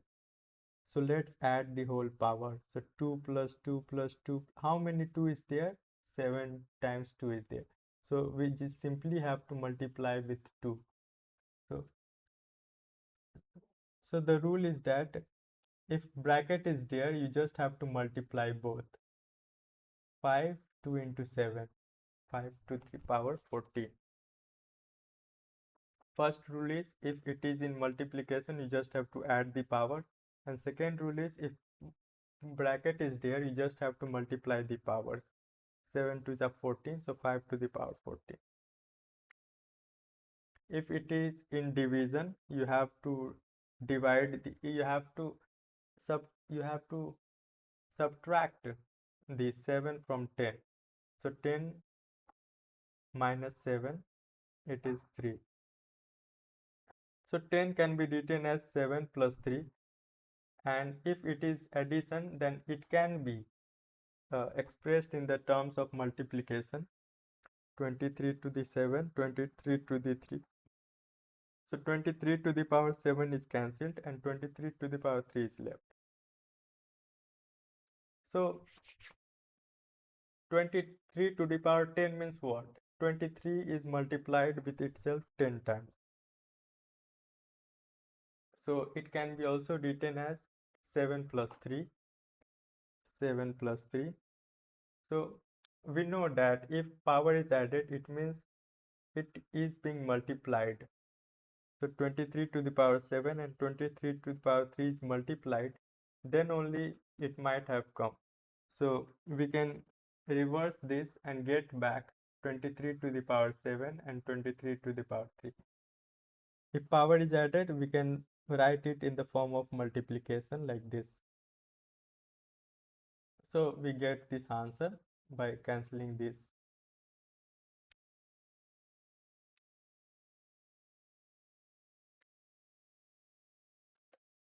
Uh, Something to the power 0 is 1. What is a to the power 0? A to the power is 0. A to the power 0 is 1. So we get 1 upon a to the power n as a to the power minus n, because 1 is a to the power 0 and a to the power n. So in division, we subtract the powers. Let me explain this.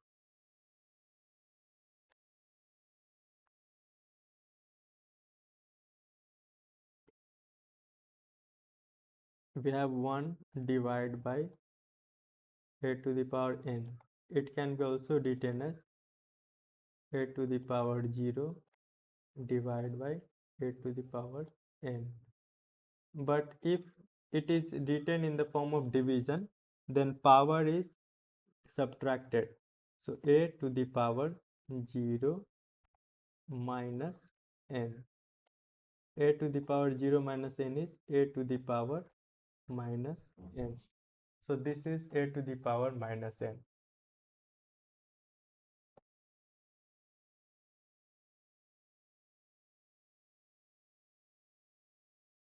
So if a to the power n is divided by a to the power n, then the resultant will be a to the power m minus n.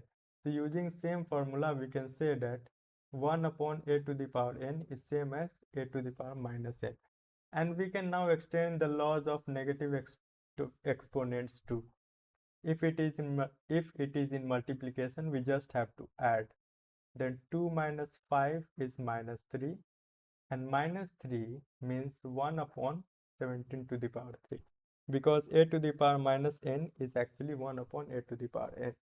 So using these types of formula, we can actually find out the values of this type of expressions or questions.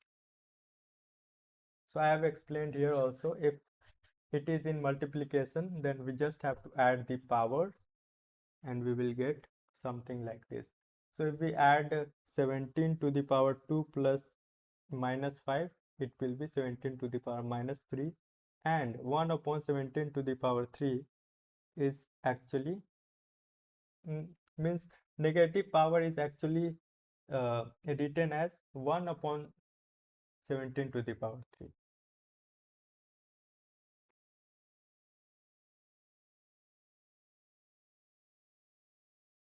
This can also be,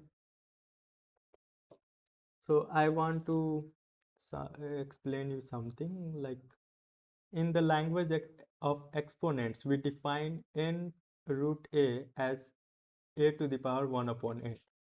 So let me just explain a little bit.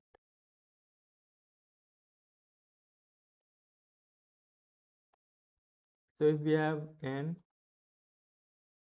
to the power something like a is equal to b, it means b to the power 1 upon n equal to a, means root a to the power b, and here is n power, then b is, then then b to the power 1 upon n is actually a.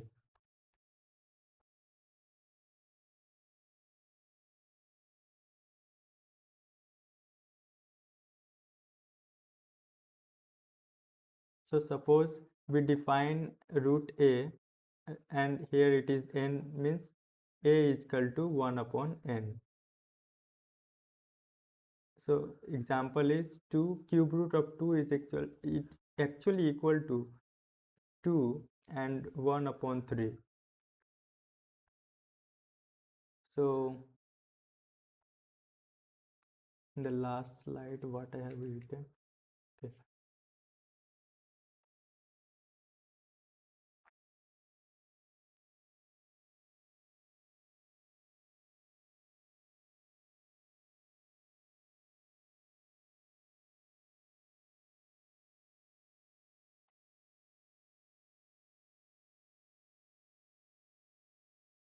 So it is actually a to the power 1 upon n.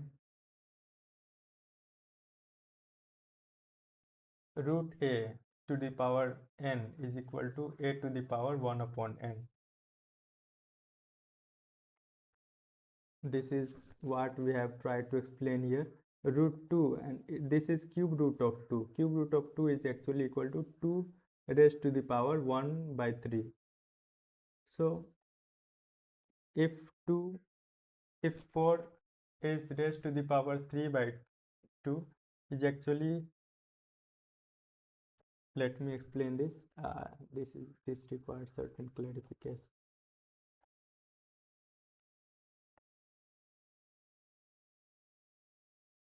So 4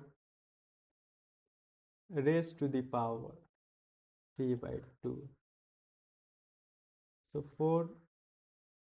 3 by 2 can be written as 3 into 1 by 2.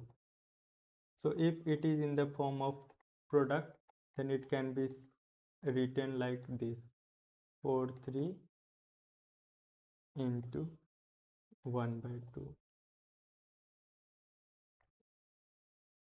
Because as I have already told you, if there is multiplication, then we can put this inside the bracket and then put this power here. Or we can also do something like this. Let's say draw, okay, 4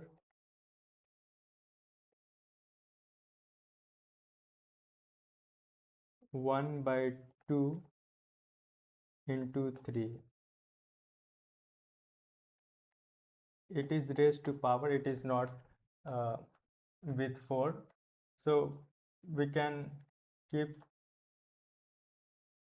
this expression inside the bracket and then whole cube. So you can do it in either way. If you put here, then it should be outside, or if you put this inside, then this should be out. So you can do whatever you like. Both the values are same, 8 and 8. First of all, if you do cube and then a square root, then it will be 8. And then if it, first of all, you take a square root and then cube it, so 2 cube is 8. So in both ways you will get the same answer.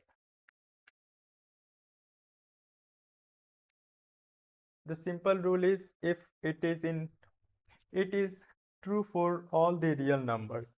Let a is greater than 0 be a real number and p and q be rational numbers.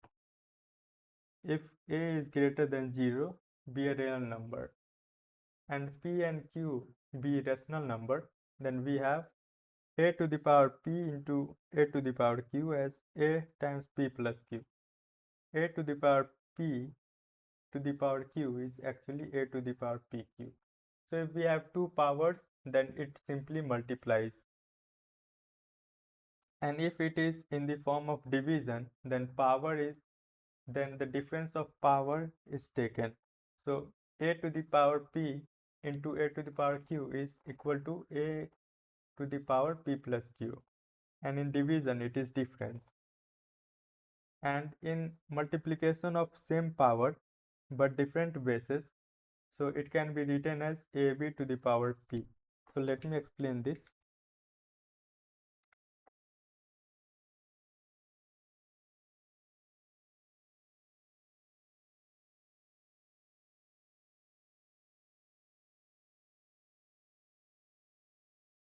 A to the power P, B to the power P is actually AB to the power P.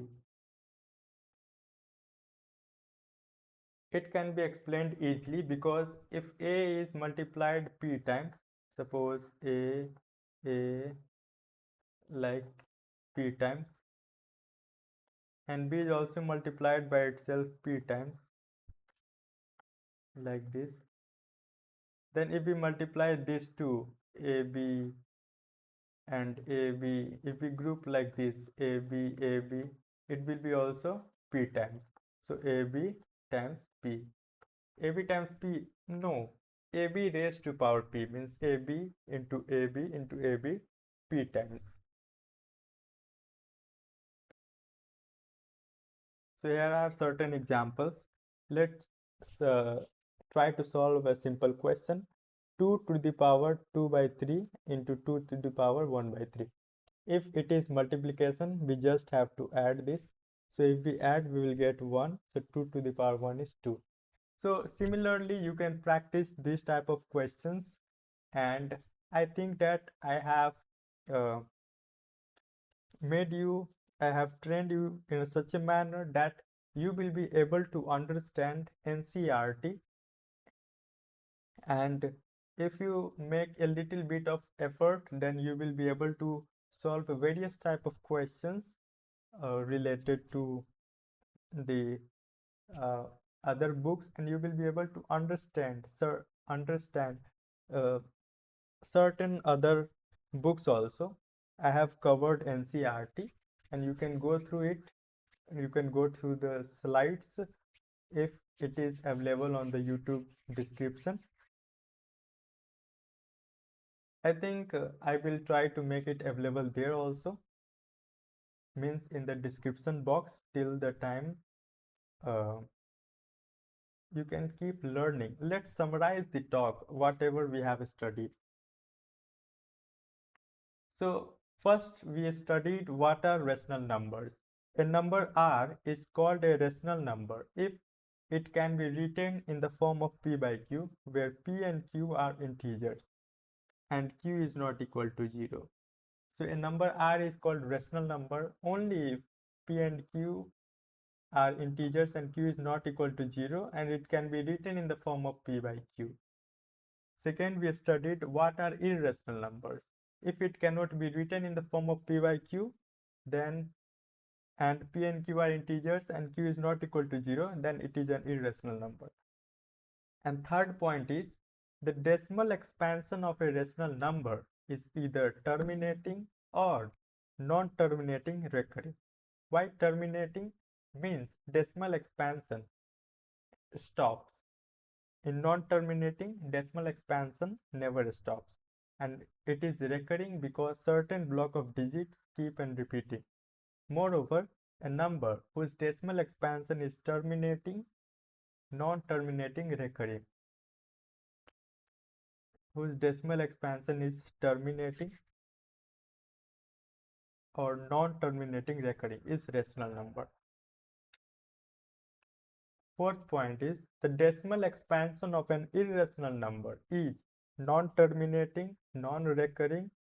Moreover, a number whose decimal expansion is non-terminating, non-recurring is irrational number. All the rational number and irrational number make up the collection of real numbers.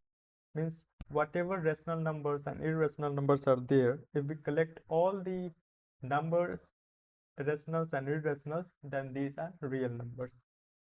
There is a unique real number corresponding to every point on the number line, and also corresponding to each real number there is a unique point on the number line. Seventh is if R and S are irrational, then if we add or subtract or divide or multiply, this all will be irrational.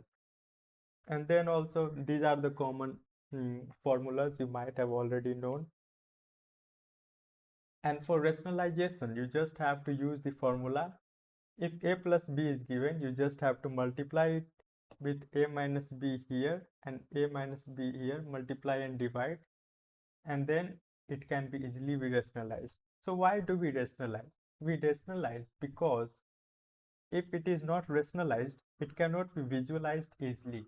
How we can locate that number? But if we rationalize, we get some idea about how to represent or locate that particular number on the number line.